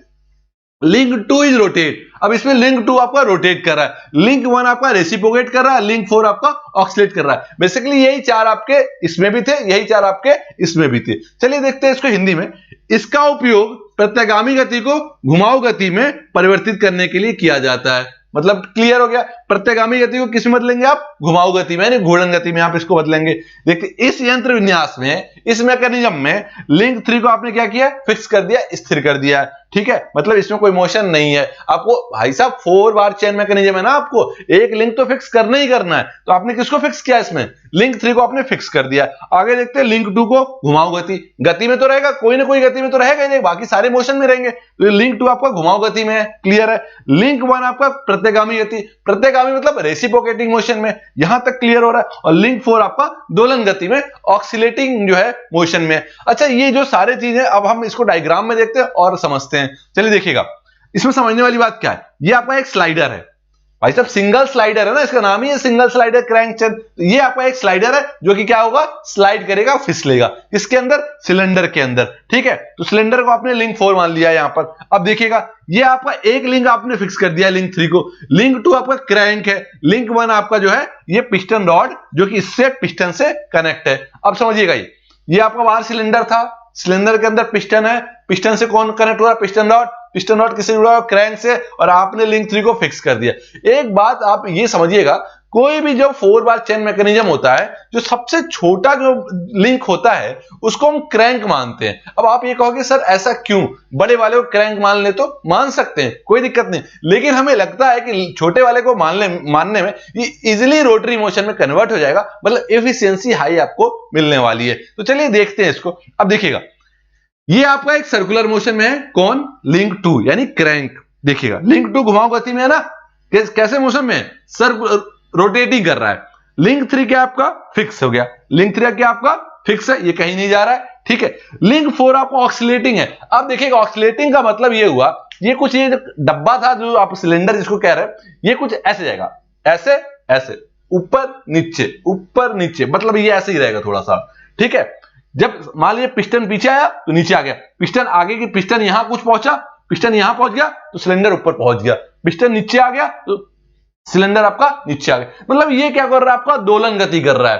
ठीक है, बात क्लियर हो गई, यानी ऑक्सीलेटिंग मोशन में है। ठीक है, कौन? लिंक 4 आपका लिखा हुआ है, लिंक 4 आपका दोलन गति में है, यानी ऑक्सीलेटिंग मोशन में है। ठीक है, लिंक 3 आपका फिक्स, इसमें कोई गति नहीं हो रही। अब आ रहा है लिंक 1। लिंक 1 किस मोशन में है? प्रत्यगामी गति में, रेसिप्रोकेटिंग मोशन। भाई साहब प्रत्यगामी का मतलब कुछ ऐसे ना, आगे पीछे मूव कर रहा है, रेसिप्रोकेटिंग मोशन। तो रेसिप्रोकेटिंग मोशन में लिंक 1 है आपका, लिंक 2 आपका रोटरी मोशन में है, लिंक 4 आपका ऑक्सीलेटिंग कर रहा है और लिंक 3 आपका फिक्स है। दोबारा एक बार समझ लेते हैं इसको, फाइनल से जल्दी जल्दी देख लेते हैं इसको। देखिएगा, लिंक 2 आपका घुमाव गति में है, यानी रोटरी मोशन में है। लिंक 1 आपका रेसिप्रोकेटिंग मोशन में है। ठीक है, लिंक 4 आपका ऑक्सीलेटिंग मोशन में है, ठीक है, दोलन गति में, और लिंक 3 आपका फिक्स है। तो बेसिकली जब आप इस पूरे कॉन्सेप्ट को समझ जाएंगे तो आप खुद ही अपने आप से सारी चीजें लिख लेंगे। इनका यूज मैं बता दूं, इनका यूज जो छोटे छोटे बच्चों के खिलौने हो रहे हैं वहां पर इनका यूज हो रहा है, और जो है इनका यूज जो शिप है, पानी की जहाजें हैं, जो छोटी छोटी पानी की जहाजें हैं जिन्हें बहुत ज्यादा जो है जरूरत नहीं पड़ रही है, वहां पर आप इनका यूज कर लेते हैं। ठीक है फ्रेंड्स,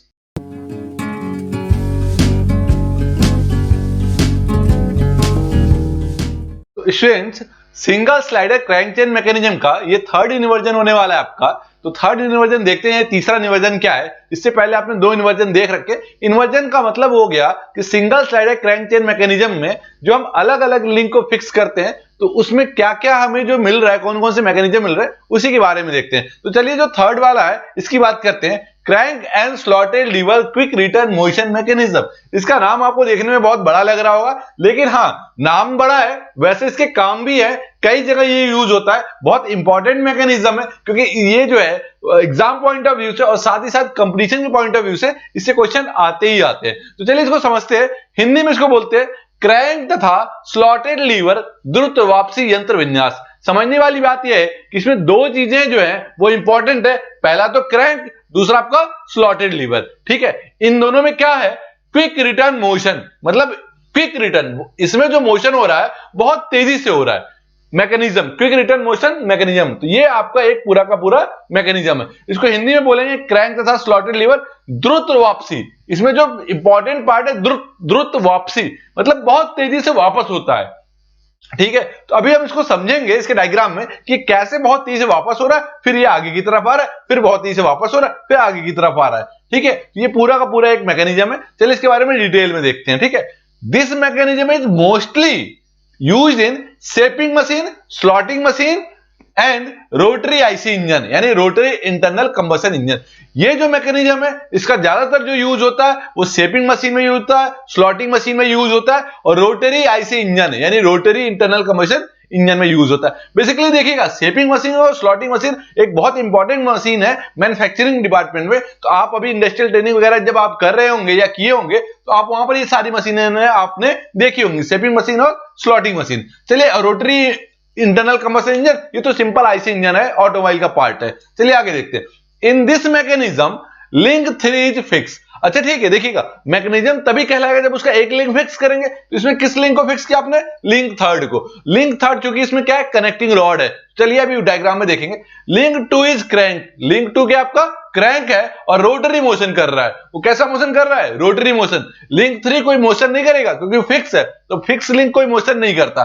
तो लिंक 2 क्या आपका? क्रैंक है, और क्रैंक कैसा मोशन कर रहा है? रोटरी मोशन, यानी रोटेट कर रहा है, घूम रहा है। ठीक है, लिंक 1 इज स्लाइडर। लिंक 1 क्या आपका? स्लाइडर है, मतलब फिसलने वाला। तो फिसलने वाला कैसा मोशन करेगा? रेसिप्रोकेटिंग मोशन ही तो करेगा, तो वही लिखा हुआ है रेसिप्रोकेटिंग मोशन। लिंक 4 क्या आपका? स्लॉटेड बार है। स्लॉटेड बार एक कुछ ऐसा बार सा होता है, वो ऐसे ऐसे ऐसे ऐसे मूव करता है। तो जब ऐसे ऐसे मूव करेगा तो कैसा मोशन दे रहा है आपका? Oscillating motion.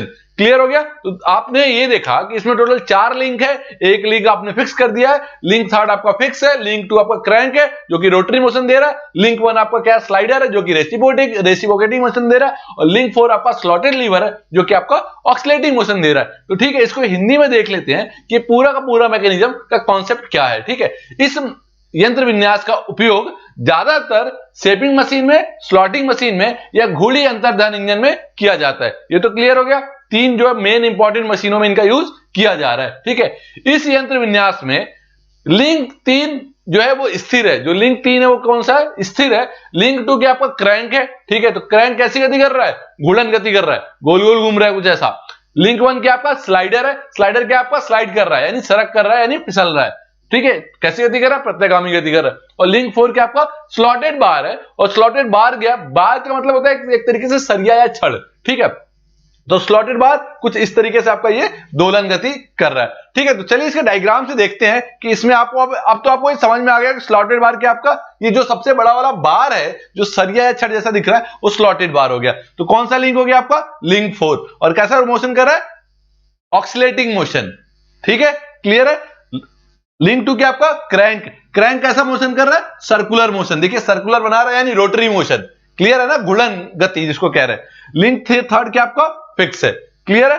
तो और जो स्लाइडर है आपका ये लिंक 1 क्या कर रहा है आपका इसी स्लॉटेड के अंदर ही फिसल रहा है। समझने वाली बात यही है, ये जो फिसल रहा है लिंक 1 जो 1 लिखा हुआ है वो इसी स्लॉटेड के अंदर फिसल रहा है। अब आप देखिएगा ये काम कैसे करता है, चलिए समझते हैं इसको, ध्यान से देखिएगा, 2 मिनट की बात है बस, क्लियर। यहां पर ये आपकी लिंक फिक्स है, क्लियर हो गया।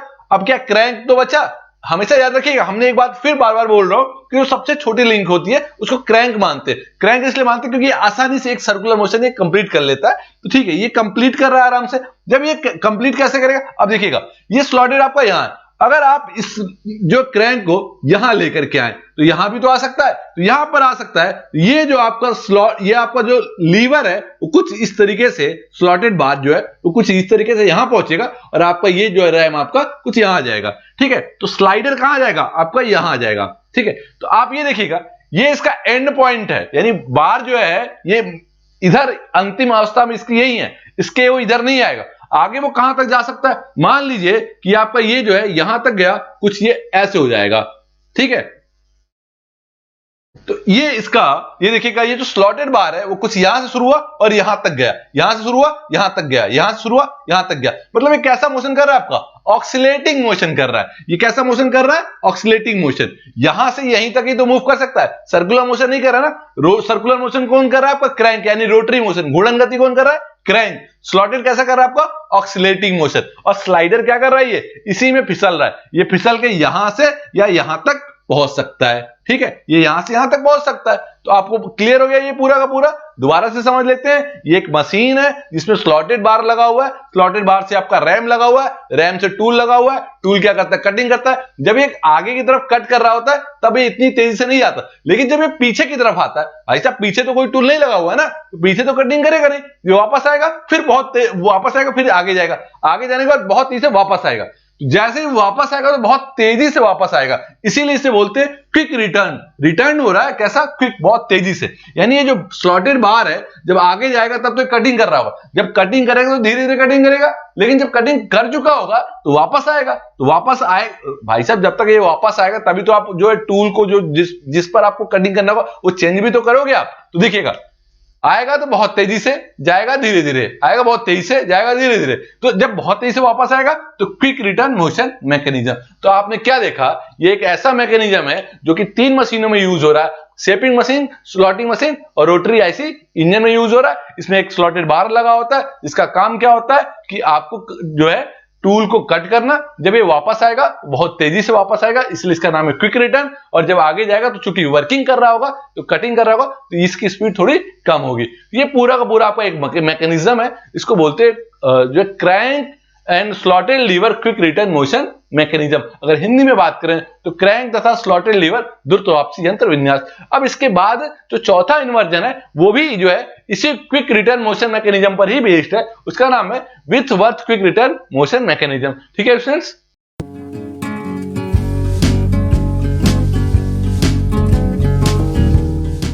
स्टूडेंट्स ये single slider crank chain mechanism का ये 4th इन्वर्जन है, चौथा इन्वर्जन है, जिसको आप बोलेंगे विथवर्थ क्विक रिटर्न मोशन मैकेनिज्म। ये भी आपका एक क्विक रिटर्न मोशन मैकेनिज्म है जिसको विथवर्थ साइंटिस्ट ने इसकी खोज की थी। इसको हिंदी में बात करें विथवर्थ द्रुत वापसी यंत्र विन्यास, इसको हिंदी में द्रुत वापसी यंत्र नाम के हिसाब से द्रुत वापसी यंत्र विन्यास बोल देंगे। चलिए ठीक है, आगे इसके डिस्क्रिप्शन को देखते हैं, पूरे डिटेल को देखते हैं। ठीक है, this mechanism is mostly use in shaping and slotting machine. अब देखिएगा ये भी पहले वाले मैकेनिज्म की तरह शेपिंग मशीन और स्लॉटिंग मशीन में भी इनका यूज हो रहा है। ठीक है स्टूडेंट्स, आगे देखिएगा इन दिस मैकेनिज्म, अब देखिएगा इसमें भी इन this mechanism link 2 is fix. अब इसमें कौन सी लिंक फिक्स कर रहे हैं, लिंक 2 को फिक्स कर रहे हैं। Forming turning pair. अच्छा, फिक्स करने के बाद वहां पर एक टर्निंग पेयर फॉर्म हो रहा है, यानी एक टर्निंग पेयर हमें वहां पर मिल रहा है। Link 3 is crank. अब यहां पर लिंक 3 को हम क्या मान रहे हैं, क्रैंक मान रहे हैं, ठीक है, जो कि क्या कर रहा है, रोटरी मोशन कर रहा है। Link 4 is slider. अब यहां पर जो लिंक 4 है वो स्लाइडर है, जो कि कैसा मोशन कर रहा है, आपका रेसिप्रोकेटिंग मोशन कर रहा है। एंड लिंक 1 इज स्लॉटेड बार है, और जो कैसा मैकेनिज्म कैसा मोशन कर रहा है, आपका ऑक्सिलेटिंग मोशन कर रहा है। मतलब कि कुल मिलाकर अगर हम बात करें, इसमें भी 4 लिंक है, एक लिंक आपने फिक्स कर दिया, बाकी 3 लिंक क्या कर रहे हैं, मोशन कर रहे हैं। और सबकी मोशन कौन कौन से, कोई रोटरी मोशन कर रहा है, कोई रेसिप्रोकेटिंग कर रहा है, कोई ऑक्सिलेटिंग कर रहा है। तो कुल मिला के आपने देखा कि ये मैकेनिज्म भी पिछली बार वाले की तरह सिमिलर है, लेकिन थोड़ा सा इसमें जो है इसके फंक्शन में और पिछले वाले के फंक्शन में अंतर होने वाला है। तो वो अंतर भी हम इसके अंत में डिस्कशन करेंगे। चलिए इसको हिंदी में देख लेते हैं। यह यंत्र विन्यास मुख्यतः शेपिंग और स्लॉटिंग मशीन में प्रयोग किया जाता है। अब देखिएगा, शेपिंग मशीन और स्लॉटिंग मशीन ये दोनों एक तरीके से कटिंग टूल को यूज, इन दोनों मशीन में कटिंग टूल यूज किया जाता है। बेसिकली जो शेपिंग मशीन होती है उसमें जो कटिंग टूल होता है वो हॉरिजॉन्टल चल रहा होता है, और जो आपका स्लॉटिंग मशीन होता है उसमें जो कटिंग टूल होता है वो वर्टिकल चल रहा होता है। बहुत थोड़ा सा अंतर है, ये मशीन आपने कहीं ना कहीं देखी ही होगी। चलिए आगे देखते हैं। इस यंत्र विन्यास में लिंक 2 क्या आपका स्थिर है, ठीक है, लिंक 2 क्या आपका फिक्स है। लिंक 3 क्या क्रैंक की तरह काम कर रहा है, और क्रैंक कैसी गति रखता है अपने पास, घूर्णन गति रखता है। लिंक 4 कैसा काम कर रहा है, स्लाइडर का काम कर रहा है, और स्लाइडर कैसी गति रखता है अपने पास, प्रत्यागामी गति रख रहा है, ठीक है। अगला है लिंक 1। लिंक 1 क्या काम है, लिंक 1 जो है वो स्लॉटेड बार है, और इसका जो गति है वो दोलन गति है। तो कुल मिला के आपने 4 लिंक देखे, 4 लिंक में एक लिंक को आपने फिक्स कर दिया, बाकी 3 लिंक की अपनी अलग अलग गति है, यानी अलग अलग मोशन है। तो चलिए इसके डायग्राम से एक बार समझते हैं और पूरे कॉन्सेप्ट को क्लियर कर लेते हैं, ठीक है। देखिएगा, यहां पर आपने लिंक 2 को फिक्स कर दिया।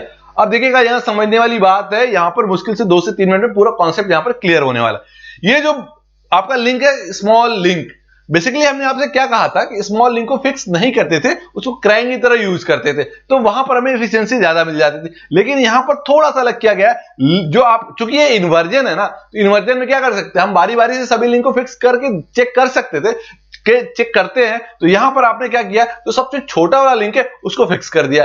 अब जब सबसे छोटा वाला फिक्स कर दिया, तो कोई ना कोई लिंक तो सर्कुलर मोशन तो करेगा ही करेगा। जो लिंक आपका सर्कुलर मोशन करेगा वो क्रैंक की तरह काम करेगा। क्लियर हो गया, ठीक है, बात समझ में आ गई कि आपने एक लिंक को फिक्स कर दिया, छोटे वाले लिंक को, अब दूसरा जो लिंक है वो क्रैंक की तरह काम करेगा। तो यहां पर क्रैंक की तरह कौन काम कर रहा है, तो यहां पे क्रैंक की तरह ये वाला लिंक आपका काम कर रहा है। तो लिखा होगा आपका यहां पर, देखिएगा, लिंक 3 इज क्रैंक। लिंक 3 क्या आपका क्रैंक है, ठीक है। लिंक 1 क्या आपका स्लॉटेड बार है, लिंक 4 क्या आपका स्लाइडर है, और लिंक 2 क्या आपका फिक्स है। बेसिकली आपने कितने लिंक देखा, 1 आपका क्या है स्लॉटेड बार, 2 आपका क्या है फिक्स लिंक, 3 आपका क्या है, आपका जो है ये आपका क्रैंक की तरह काम कर रहा है, और लिंक 4 क्या है आपका स्लाइडर की तरह काम कर रहा है, ठीक है। आगे देखते हैं टर्निंग पेयर। अब इसका एक कॉन्सेप्ट और है, इसमें एक स्लाइडिंग पेयर और 3 टर्निंग पेयर होते हैं, ये भी कंफर्म है आपको, देख लेते हैं। ये देखिएगा, आपके पास एक टर्निंग पेयर, 2 टर्निंग पेयर और तीसरा टर्निंग पेयर, और एक और भी तो पेयर चाहिए आपको जो कि स्लाइडिंग पेयर है। तो स्लाइडिंग पेयर स्लाइडर ही तो है जो क्या करेगा, इस पे स्लाइड करेगा, यानी इनके और इनके बीच यहां पर एक और पेयर बनेगा जो कि आपको कहलाएगा स्लाइडिंग पेयर। तो कॉन्सेप्ट आपने यहां पर देखा, 3 टर्निंग पेयर मिल गया, एक स्लाइडिंग पेयर मिल गया, 4 सारे लिंक दिख गए। अब देखिएगा इसके फंक्शन को, इसके कार्य को, ये काम कैसे करता है, ठीक है, देखते हैं।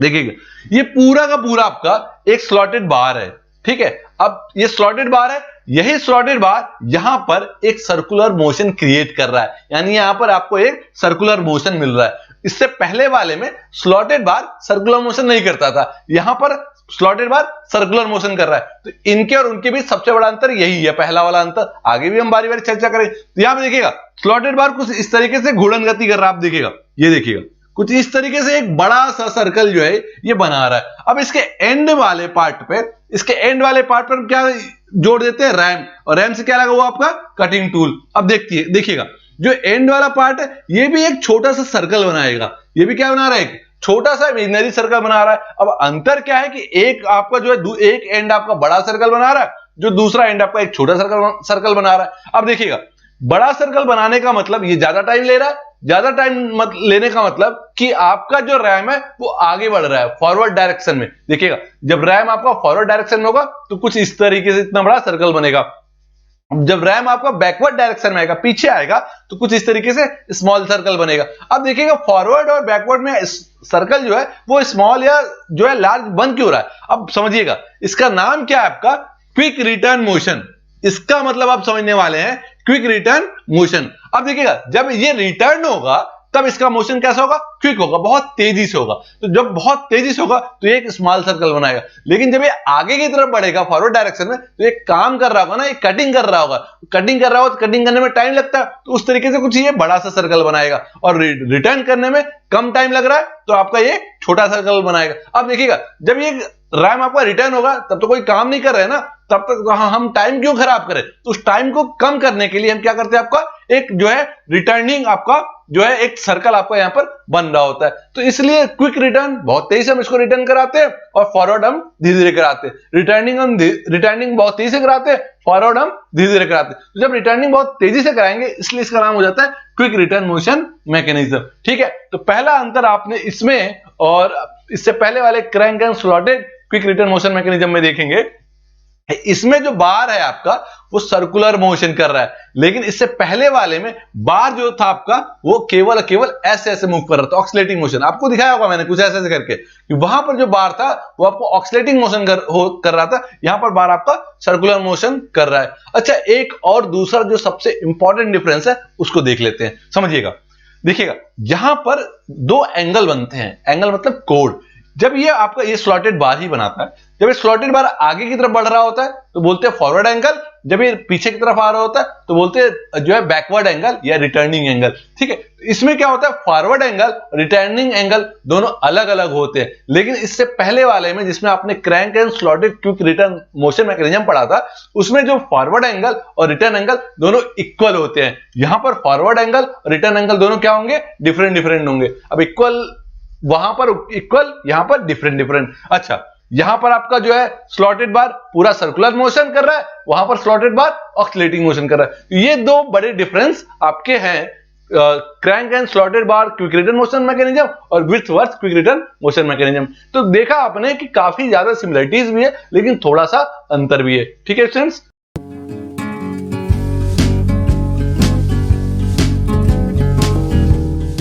स्टूडेंट्स अब हमारा टॉपिक है रोटरी इंटरनल कंबशन इंजन, या फिर इसे जीनोम इंजन के नाम से भी जानते हैं। तो यानी ये जो पांचवा इन्वर्जन है आपका सिंगल स्लाइडर क्रैंक चेन का, इसका भी प्रिंसिपल पहले जैसा ही है। इसमें आपके 3 टर्निंग पेयर है, एक आपका स्लाइडिंग पेयर है। ठीक है, और साथ ही साथ इसमें भी वही काम हो रहा है कि रोटरी को रेसिप्रोकेटिंग मोशन में कन्वर्ट करेंगे, या फिर रेसिप्रोकेटिंग मोशन को रोटरी मोशन में कन्वर्ट करते हैं। यानी जो बेसिक प्रिंसिपल है आपका सिंगल स्लाइडर क्रैंक चेन का, वही आप इसमें यूज करने वाले हैं। तो इसका नाम है रोटरी इंटरनल कंबशन इंजन। मतलब कि इंटरनल कंबशन इंजन का नाम आपने सुना होगा, और ये किस फॉर्म में है, रोटरी के फॉर्म में, यानी घूर्णन गति जो है वे कर रहा है। अगर इसको बात करें हिंदी में तो इसे बोलेंगे आप घूर्णी अंतर्दहन इंजन। ठीक है, या फिर जीनोम इंजन। क्लियर है, तो शॉर्ट नेम इसको जीनोम इंजन बोल दीजिए, या फिर रोटरी इंटरनल कंबशन इंजन बोल दीजिए। चलिए इसके बारे में डिटेल में हम देखते हैं कि बेसिकली ये इंजन क्या है आपका, देखते हैं। देखिएगा, in this internal combustion engine, ये एक प्रकार का इंटरनल कंबशन इंजन है, आईसी इंजन है,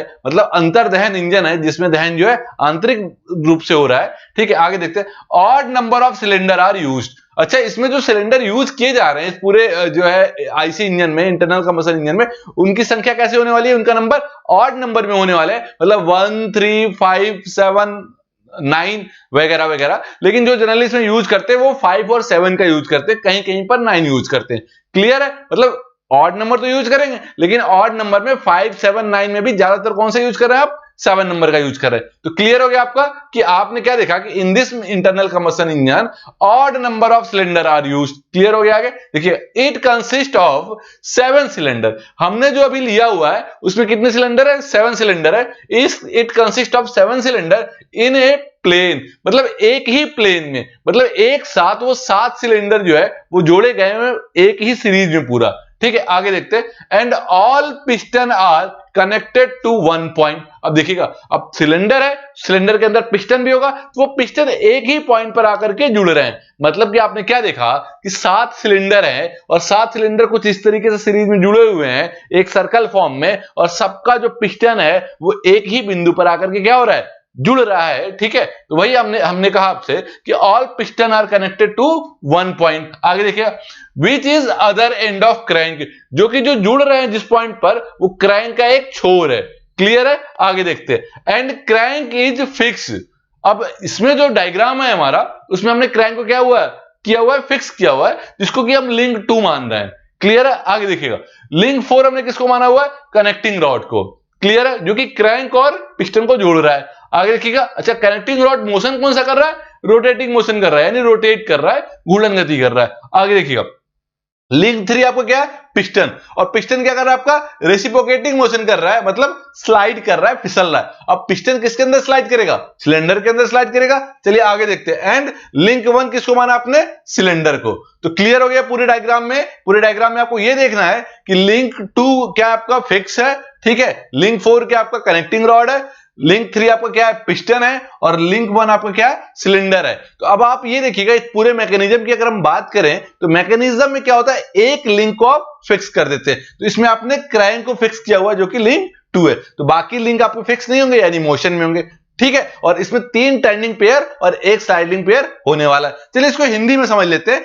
इस अंतर्दहन इंजन में सिलेंडर विषम संख्या में उपयोग किए जाते हैं। अब देखिएगा, इस अंतर्दहन इंजन में, मतलब पूरे इस आईसी इंजन में, आईसी इंजन का नाम आपने सुना होगा, यानी जितने ऑटोमोबाइल में वो सारे आईसी इंजन है, ठीक है। तो आईसी इंजन का मतलब इंटरनल कंबशन इंजन या फिर अंतर्दहन इंजन। तो इसमें जो अंतर्दहन इंजनों की संख्या है वो कैसी है, विषम है, ठीक है। क्लियर हो गया। विषम संख्या का मतलब 1 3 5 7 9, ठीक है। इसमें एक समतल में 7 सिलेंडर लगे होते हैं, यानी हमने जो लिया है उसमें कितने सिलेंडर लगे हुए हैं, 7 सिलेंडर लगे हुए हैं। समतल का मतलब एक ही प्लेन में 7 सिलेंडर लगे हुए हैं, और सभी पिस्टन एक बिंदु पर जुड़े हैं। अच्छा, क्रैंक के एक छोर पर ये सारे के सारे पिस्टन आके क्या है, जुड़े हुए हैं, ठीक है, जो कि क्रैंक का दूसरा छोर है। हाँ भाई, अब क्रैंक के 2 छोर है, यानी क्रैंक क्या आपका एक लिंक है। तो लिंक के एक एंड पर, जो एक एंड है ये वाला, इस एंड पर क्या है आपके सातों के सातों पिस्टन जुड़े हुए हैं। यानी इस एंड की बात नहीं कर रहे हैं, एक एंड पर सातों के सातों पिस्टन के आपके जुड़े हुए हैं, ठीक है। आगे देखिएगा। और क्रैंक जो है वो लिंक 2 है, स्थिर है। कनेक्टिंग रॉड क्या आपका लिंक 4 है, जो घुमाव गति करता है। और आगे जो है बाकी आपका लिंक 1 आपका जो है वो सिलेंडर है, और लिंक 3 आपका क्या है, पिस्टन है, ठीक है। चलिए डायग्राम में देखते हैं आपको, ठीक है स्टूडेंट्स। अब इस डायग्राम को देखिएगा, कुल मिलाकर के आप समझते हैं इसको, देखिएगा। अब देखिएगा, इसमें टोटल कितने सिलेंडर आपके पास, 7 सिलेंडर है। काउंट करते हैं, 1 2 3 4 5 6 एंड 7। टोटल आपके 7 सिलेंडर है, 7 सिलेंडर। अब 7 सिलेंडर है तो 7 पिस्टन भी होंगे, 7 पिस्टन होंगे तो 7 कनेक्टिंग रॉड भी होंगे, और 7 कनेक्टिंग रॉड जो है कहां आके कनेक्ट हो रहे हैं, एक क्रैंक पर। यानी कुल मिला के इस पूरे के पूरे सिस्टम में क्रैंक कितने हैं, एक, कनेक्टिंग रॉड कितने हैं, 7, पिस्टन कितने हैं, 7, सिलेंडर कितने हैं, 7। क्लियर हो गया। और क्रैंक कितना, एक। तो एक को फिक्स करना आसान रहेगा, तो हमने किसको फिक्स किया, आपको क्रैंक को फिक्स कर दिया है। क्लियर हो गया। अब देखते हैं कि किसको किसको आपने क्या क्या लिंक माना हुआ है। तो अब क्रैंक किया है आपका, आपने क्रैंक को फिक्स कर दिया, तो फिक्स कर दिया तो कौन सा लिंक था, ये लिंक 2 था आपका। क्लियर, देखिएगा, क्रैंक इज फिक्स्ड, और ये क्या आपका लिंक 2। तो क्रैंक आपका लिंक 2 हो गया। अब देखिए, जितने कनेक्टिंग रॉड हैं, ये जितने कनेक्टिंग रॉड जो पिस्टन से आ रहे हैं वो कहां जुड़ रहे हैं, क्रैंक पर जुड़ रहे हैं। और कनेक्टिंग रॉड को आपने क्या माना हुआ है, लिंक 4, ठीक है। तो लिंक 4 देखिएगा, ये लिंक 4 कहां है, कनेक्टिंग रॉड में। ये देखिएगा पिस्टन, पिस्टन आपका क्या है, लिंक 3 है, और कहां लगा हुआ है, सिलेंडर ब्लॉक में। और सिलेंडर ब्लॉक को क्या माना आपने, लिंक 1। अच्छा, अब देखिए जो पिस्टन है ये कैसा मोशन कर रहा है, ये स्लाइडर है, यानी आपका ये पूरा का पूरा जो इन्वर्जन है किसका है, ये किस कॉन्सेप्ट पर है, सिंगल स्लाइडर क्रैंक चेन पर है। तो ये आपका एक स्लाइडर हो गया, और आपको फिर इसके बाद क्या ढूंढना है, 3 टर्निंग पेयर ढूंढने हैं। अब टर्निंग पेयर में देखिएगा, एक आपका ये टर्निंग पेयर हो गया, एक आपका ये हो गया, एक आपका ये हो गया। इस तरीके से टोटल आपके कितने टर्निंग पेयर हो गए, इसमें 3 टर्निंग पेयर हो गए, और एक स्लाइडिंग पेयर हो गया। अच्छा, इसमें जो समझने वाली बात है, अब समझते हैं इसको, ठीक है। अब आपने कहा कि सर 7 सिलेंडर है, 7 कनेक्टिंग रॉड है, 7 पिस्टन है, सबको एक बिंदु से हमने जोड़ दिया। तो अब ये कौन घूमेगा इसमें, चलिए देखते हैं। अब एक काम करते हैं, आप इस पूरे सिस्टम को आप घुमा दीजिए। ऐसे मान लीजिए कि एक आपका बीच में सेंटर पॉइंट है, 7 पंखुड़ियां लगी हुई हैं पंखे वाली। तो आपने क्या किया, इसको ऐसे घुमा दिया। अब घुमा दिया तो आप एक बात समझने वाली बात है कि सारे सिलेंडर में पिस्टन की पोजीशन अलग अलग है। क्लियर है। अब यहां देखिएगा, यहां पिस्टन बिल्कुल अपने एंड पॉइंट पर है, तो यहां पिस्टन आपके स्टार्टिंग पॉइंट पर, स्टार्टिंग का मतलब यहां टीडीसी पर है, top dead centre. IC engine जब आप पढ़ रहे होंगे तो नाम सुना होगा। यहां ये टीडीसी पर है, तो यहां पर पिस्टन की पोजीशन क्या है, बीडीसी है, बॉटम डेड सेंटर है। क्लियर है, मतलब कि कुल मिला के जो सातों सिलेंडर है उसमें पिस्टन की जो पोजीशन है वो अलग अलग होती है। क्लियर है। अब क्या करें, हम इसको घुमा दें।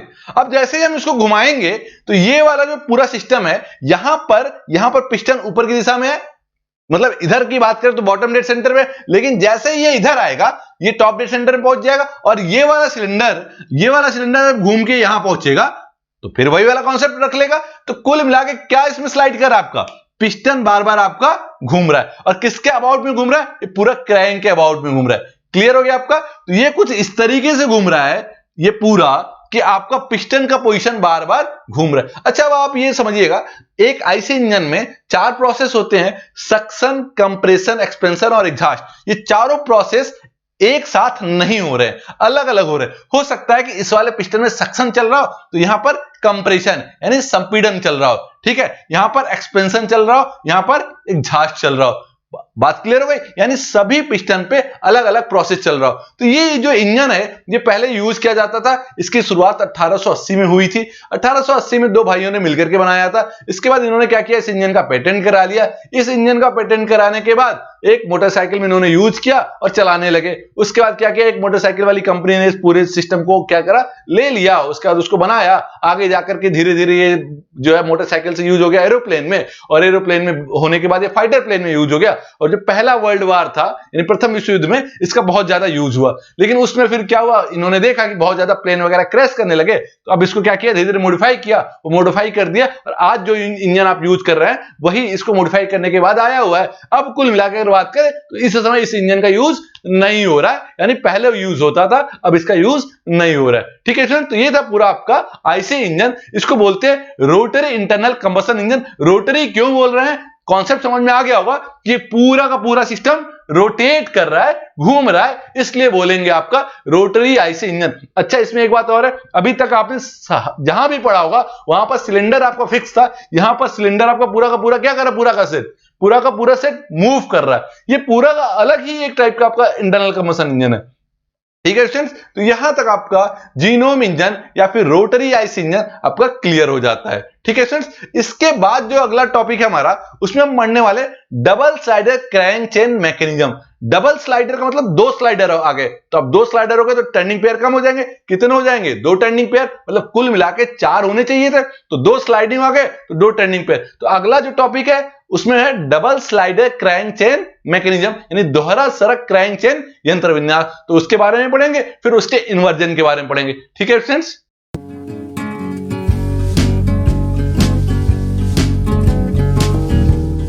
स्टूडेंट्स, काइनेमेटिक चेन मैकेनिज्म का ये तीसरा आपके पास है double slider crank chain mechanism.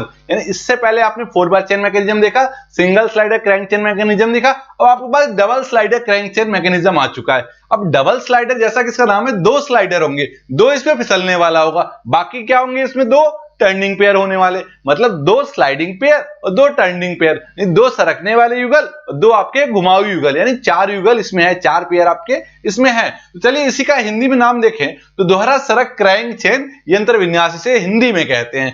Clear हो गया, तो डबल स्लाइडर 2 स्लाइडर इसमें आने वाले हैं। चलिए बात करते हैं और डिटेल में इसकी। ठीक है, this chain has 2 sliding pair and 2 turning pair. अब इस चेन के अंतर या इस चेन के अंतर्गत 2 आपके स्लाइडिंग पेयर यानी 2 आपके सरक युगल यानी फिसलने वाला युगल, और 2 आपके टर्निंग पेयर यानी 2 आपके घुमाऊ युगल यानी 2 टर्निंग पेयर आपको मिलने वाले। टोटल आपके 4 पेयर बनेंगे इसमें। क्लियर है, तो 4 पेयर चूंकि बनते ही यार 4 ही बनते ही हैं, तो 4 में क्या है आपका 2 आपका स्लाइडिंग पेयर है, 2 टर्निंग पेयर। इससे पहले आपने जो अभी तक पढ़ा उसमें 1 स्लाइडिंग पेयर 3 टर्निंग पेयर, और 4 बार चेन वाले में चारों के चारों टर्निंग पेयर। ये अब तक आप देखते हुए चल रहे हैं। तो अब बात कर रहे हैं आपका इसमें क्या है, इस चेन में 2 घुमाऊ युगल और 2 सरक युगल होते हैं। क्लियर हो गया, तो अब आपका जो भी आपका मैकेनिज्म ऐसा दिखेगा जिसमें 2 स्लाइडर होंगे तो वो सब इसी के अंतर्गत आते हैं। तो इसके इन्वर्जन के बारे में करें तो इन्वर्जन को हिंदी में बोलते हैं उत्क्रमण। अगर इसके उत्क्रमण के बारे में बोले तो हमने इसके 3 जो है उत्क्रमण, ठीक है, इसके 3 उत्क्रमण है।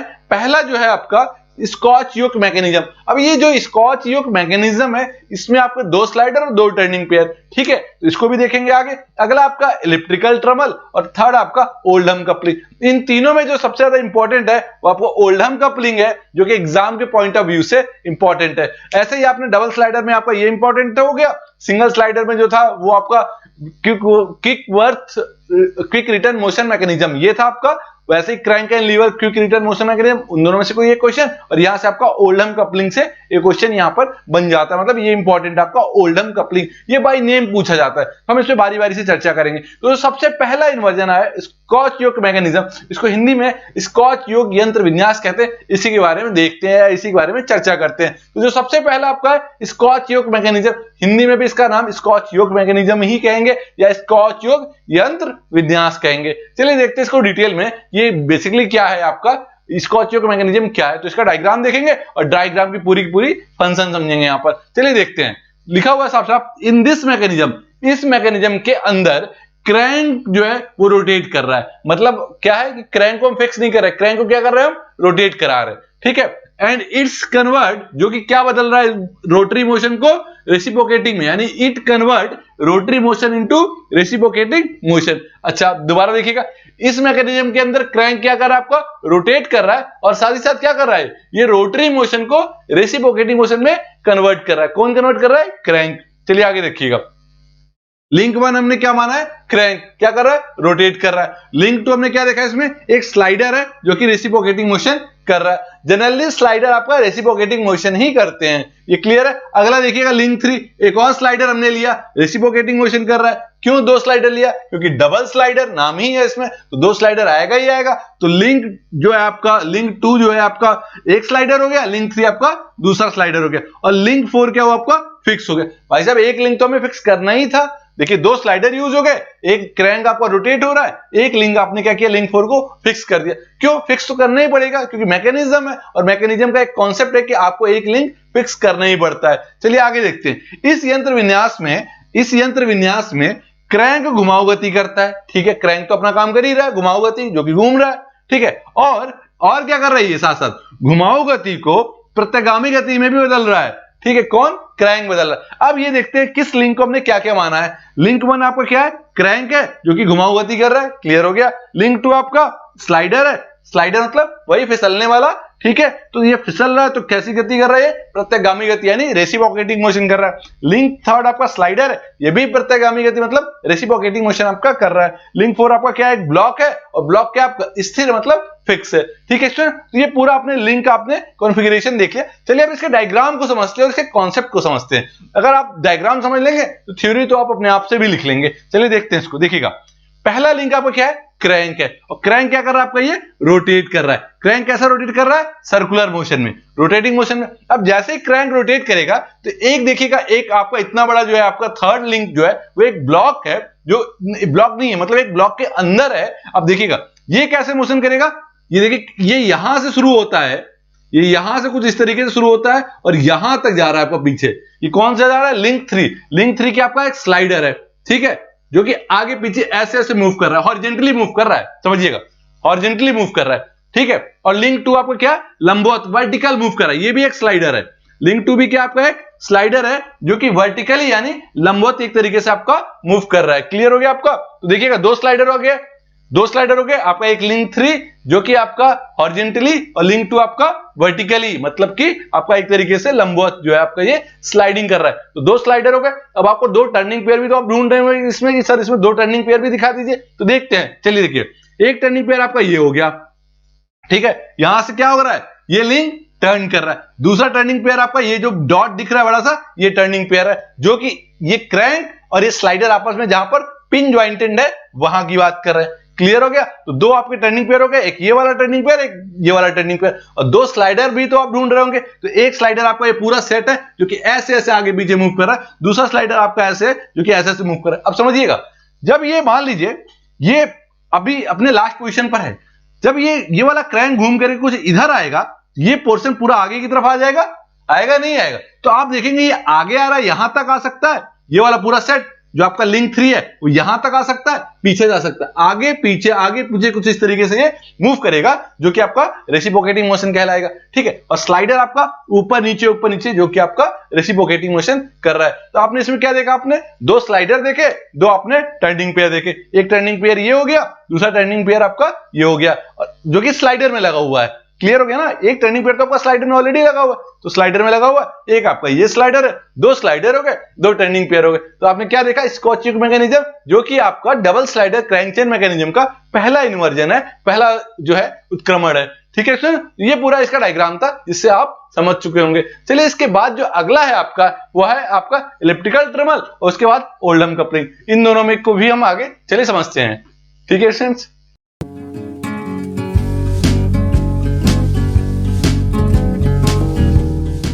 Students, double slider crank chain mechanism का ये सेकंड इन्वर्जन है आपका, यानी दोहरा सरक क्रैंक चेन यंत्र विन्यास का ये सेकंड आपका इन्वर्जन है, इलिप्टिकल ट्रमल। इसको हिंदी में भी इलिप्टिकल ट्रमल ही कहते हैं। इलिप्टिकल वर्ड बना है इलिप्स से। इलिप्स को हिंदी में दीर्घवृत्त बोलते हैं। दीर्घवृत्त के बारे में आप पहले से मैथ में जानते ही होंगे। ठीक है, तो इलिप्टिकल वर्ड इलिप्स से बना हुआ है। तो ये जो मैकेनिज्म है ये इलिप्स के फॉर्म में होगा, मतलब एक तरीके से ये इलिप्स को बना रहा होगा कहीं ना कहीं, तो वहीं से ये जो है मैकेनिज्म का नाम पड़ा है इलिप्टिकल ट्रमल। अब देखिएगा, क्योंकि ये double slider crank chain mechanism है, तो इसमें दो स्लाइडिंग पेयर और दो टर्निंग पेयर होने वाले हैं। तो यानी जितने भी आपके double slider crank chain mechanism होंगे, उसमें दो स्लाइडिंग पेयर और दो टर्निंग पेयर होंगे ही होंगे। तो चलिए इसके बारे में और डिटेल में देखते हैं। It has two sliding pair, जैसा हम बात कर रहे थे, it has two sliding pair and two turning pair. दो स्लाइडिंग पेयर होंगे और दो टर्निंग पेयर होंगे। क्लियर है, आगे देखते हैं। It has rectangular frame. अच्छा, जो ये इलिप्टिकल ट्रमल है उसका फ्रेम कैसा होगा, रेक्टेंगुलर फ्रेम होगा विथ वर्टिकल एंड हॉरिजॉन्टल। अच्छा, जो फ्रेम रेक्टेंगुलर होगा वो कैसा होगा, एक वर्टिकल में होगा और एक आपका हॉरिजॉन्टल में होगा, यानी दो फ्रेम कुछ इस तरीके से जुड़ रहे हैं, एक आपका वर्टिकल, दूसरा आपका हॉरिजॉन्टल। ठीक है, आगे देखते हैं हॉरिजॉन्टल स्लॉट, क्योंकि अब इस फ्रेम को हम स्लॉट के फॉर्म में कह रहे हैं। It is use for drawing ellipse. अब इसका यूज इलिप्स की ड्राइंग में यूज किया जाता है, मतलब कि इलिप्स को बनाने में हम इनका प्रयोग करते हैं। ठीक है स्टूडेंट, तो इसमें क्या आपने देखा कि इसमें आपके दो आपको फ्रेम मिलेंगे। फ्रेम किसमें, वो हॉरिजॉन्टल और वर्टिकल स्लॉट में होंगे।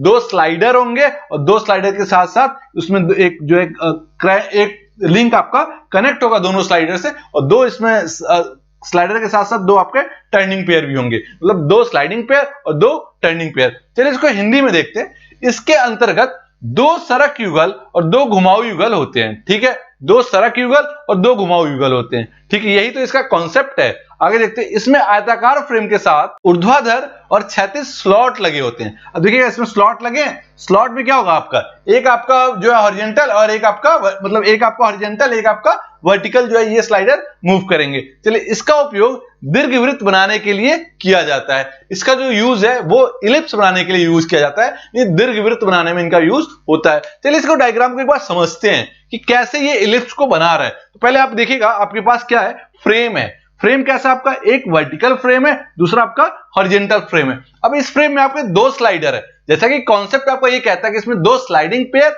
और दो टर्निंग पेयर। अब स्लाइडिंग पेयर आपके पास क्या है, एक आपका लिंक 2 क्या आपका स्लाइडिंग पेयर है, एक आपका लिंक 3 आपका क्या है, स्लाइडिंग पेयर है। ठीक है, लिंक 4 क्या आपका फिक्स है, जो कि फ्रेम है। अब चूंकि मैकेनिज्म है तो एक लिंक फिक्स करना है, तो लिंक 4 आपका फिक्स है। ठीक है, अब आता है लिंक 1 जो है वो लिंक 3 और लिंक 2 को क्या कर रहा है, कनेक्ट कर रहा है। या फिर हम ऐसे कहें कि दोनों स्लाइडर को कौन जोड़ रहा है, लिंक 1। क्लियर है। अच्छा, ये जो लिंक 1 है वो कैसा पेयर बना रहा है इनके साथ, टर्निंग पेयर। यहां से ये टर्न कर रहा है, और लिंक 2 के साथ भी कैसा पेयर बना रहा है, ये टर्निंग पेयर। लेकिन ये जो स्लाइडर है ये फ्रेम के साथ क्या बना रहा है आपका, स्लाइडिंग पेयर। और ये वाला भी स्लाइडर जो है फ्रेम के साथ कैसा पेयर बना रहा है, स्लाइडिंग पेयर। मतलब ये समझिएगा, ये स्लाइडर है और फ्रेम है, दोनों के बीच कैसा पेयर बन रहा है, स्लाइडिंग पेयर।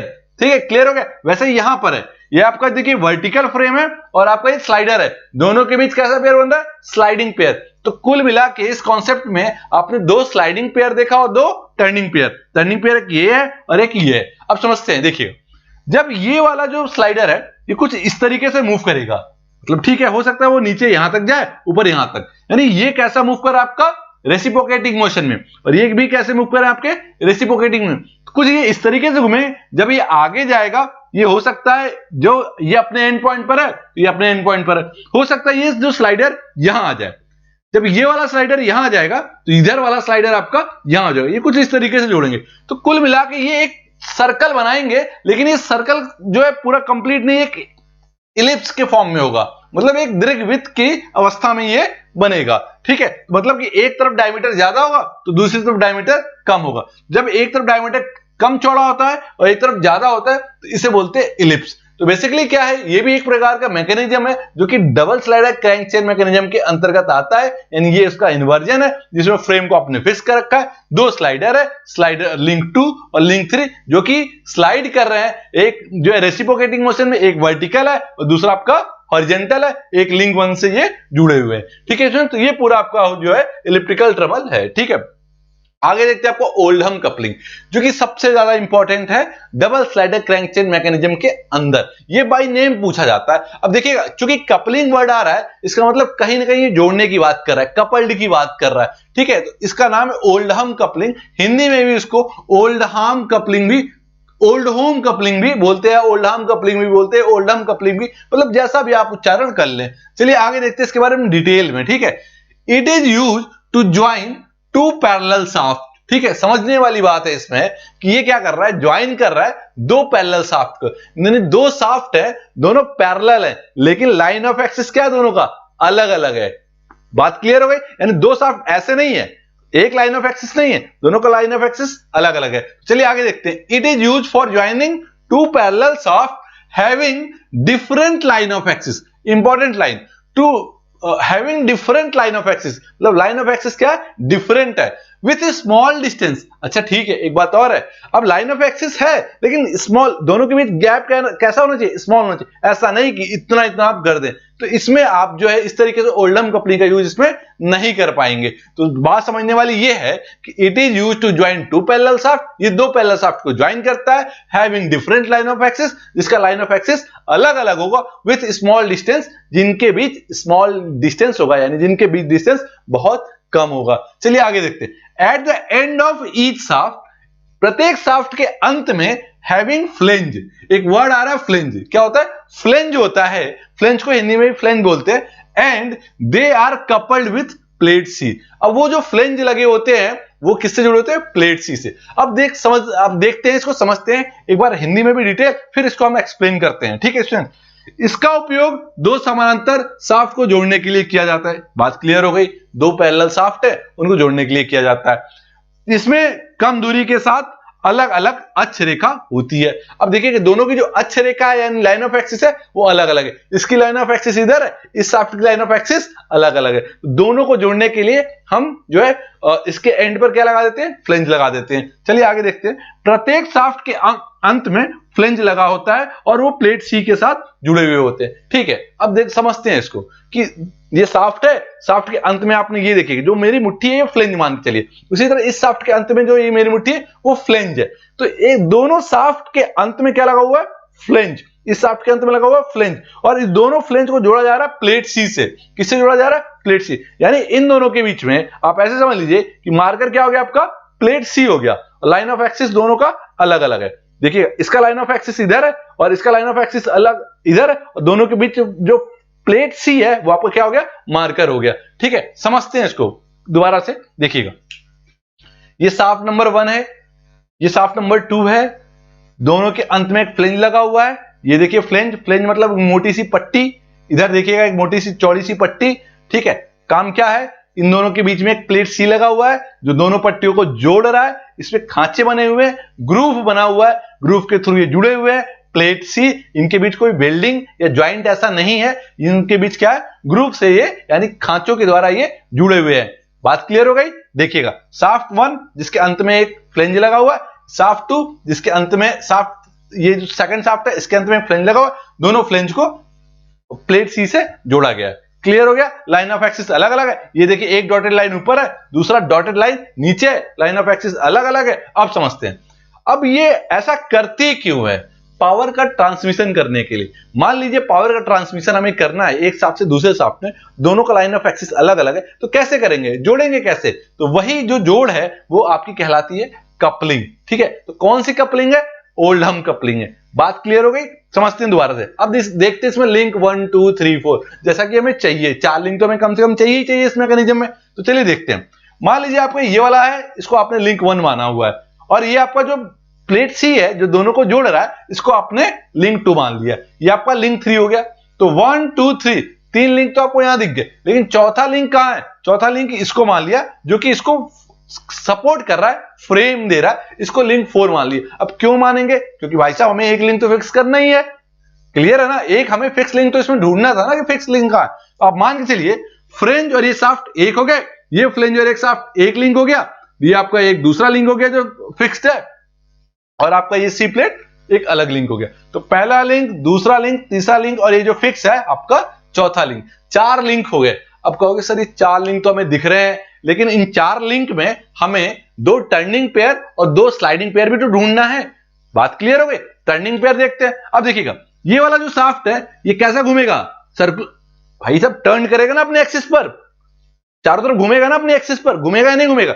ये टर्निंग पेयर हो गया। ये वाला शाफ्ट भी अपनी एक्सिस पर घूमेगा कि नहीं घूमेगा? ये भी घूमेगा, तो ये भी आपका टर्निंग पेयर हो गया। तो आप कहोगे सर 2 टर्निंग पेयर तो हमें दिख गया साफ साफ, अब 2 स्लाइडिंग पेयर और ढूंढना है हमें। चलिए देखते हैं। देखिएगा एक जो ये खांचा आपने काटा हुआ था इधर वाला, देखिएगा ये आपका एक स्लाइडिंग यहां से हो रहा है, दूसरा स्लाइडिंग आपका इस वाले शाफ्ट से हो रहा है। यानी जो सी प्लेट है, एक बार स्लाइडिंग वो फ्लेंज 1 लिंक 1 के साथ कर रहा है, दूसरा स्लाइडिंग वो लिंक 3 के साथ कर रहा है। तो 2 स्लाइडिंग आपको दिख गए। यहां देखिए एक स्लाइडिंग ये है, दूसरा स्लाइडिंग आपका ये जो है, ये है जो ग्रूव आपने काटा था। ठीक है, तो कुल मिला के आपने देखा इसमें 4 लिंक है, लिंक 1 2 3 एंड 4, और आपने 2 ग्रूव काटे हुए थे, दो जिसके माध्यम से जुड़े हुए हैं, और यहां पर स्लाइडिंग पेयर हो रहा है, ये आपके 2 टर्निंग पेयर हो रहा है। ओल्ड हम कपलिंग का जो बेसिक कॉन्सेप्ट है वो ये है कि 2 शाफ्ट जिनका लाइन ऑफ एक्सिस अलग अलग है, लेकिन ये पैरेलल है। समझने वाली बात है, ये पैरेलल है, इनको जोड़ना है प्लेट सी के माध्यम से, और पावर का ट्रांसमिशन एक शाफ्ट से दूसरे शाफ्ट में करना है। आपको 2 टर्निंग पेयर दिख गए, 2 आपको स्लाइडिंग पेयर दिख गए, 4 लिंक आपको यहां से मिल रहे हैं। ठीक है स्टूडेंट, तो ओवरऑल आपने देखा कि ये पूरा जो चैप्टर है आपका यहां पर क्लियर हो जाता है। इसके अंतर्गत आपने क्या क्या पढ़ा है उसके बारे में बता देते हैं। सबसे पहले आपने मशीन के बारे में पढ़ा, थ्योरी ऑफ मशीन का डिटेल देखा, साथ में आप kinematic of machine, dynamic of machine देखा, फिर आपने लिंक देखा, लिंक के टाइप्स देखे, लिंक के टाइप के साथ साथ फिर आपने मैकेनिज्म पर पढ़ा, और मैकेनिज्म से जस्ट पहले आपने मैकेनिज्म और मशीन के बीच का डिफरेंस भी देखा था, स्ट्रक्चर और मैकेनिज्म मशीन के बीच का भी डिफरेंस देखा था। उसके बाद आपने जो है आप पूरा मैकेनिज्म के बारे में देखा, different type of mechanism. Different type of mechanism में हमने बेसिकली देखा 3, 4 बार चेन, सिंगल स्लाइडर और आपका डबल स्लाइडर, उन सबके इन्वर्जन पढ़े, और अंत में आपने डबल स्लाइडर क्रैंक चेन के 3 इन्वर्जन है, उन तीनों इन्वर्जन में अंतिम इन्वर्जन आपका ओल्ड हम कपलिंग है। तो पूरा आपने चैप्टर नंबर 1 यहां तक स्टूडेंट्स क्लियर कर चुके हैं। चैप्टर नंबर 1 फिनिश होने के बाद हम आपसे ये कहेंगे, शेयर करने से, सब्सक्राइब करने से, लाइक करने से आगे जो आने वाले जो वीडियोस हैं या लेक्चर्स है, हम उसको उतने ही जल्दी फिर आपके लिए हम लेकर के आएंगे। ठीक है स्टूडेंट्स, डाउनलोड करें APH इंजीनियरिंग एकेडमी ऐप और पाएं बेस्ट कोचिंग।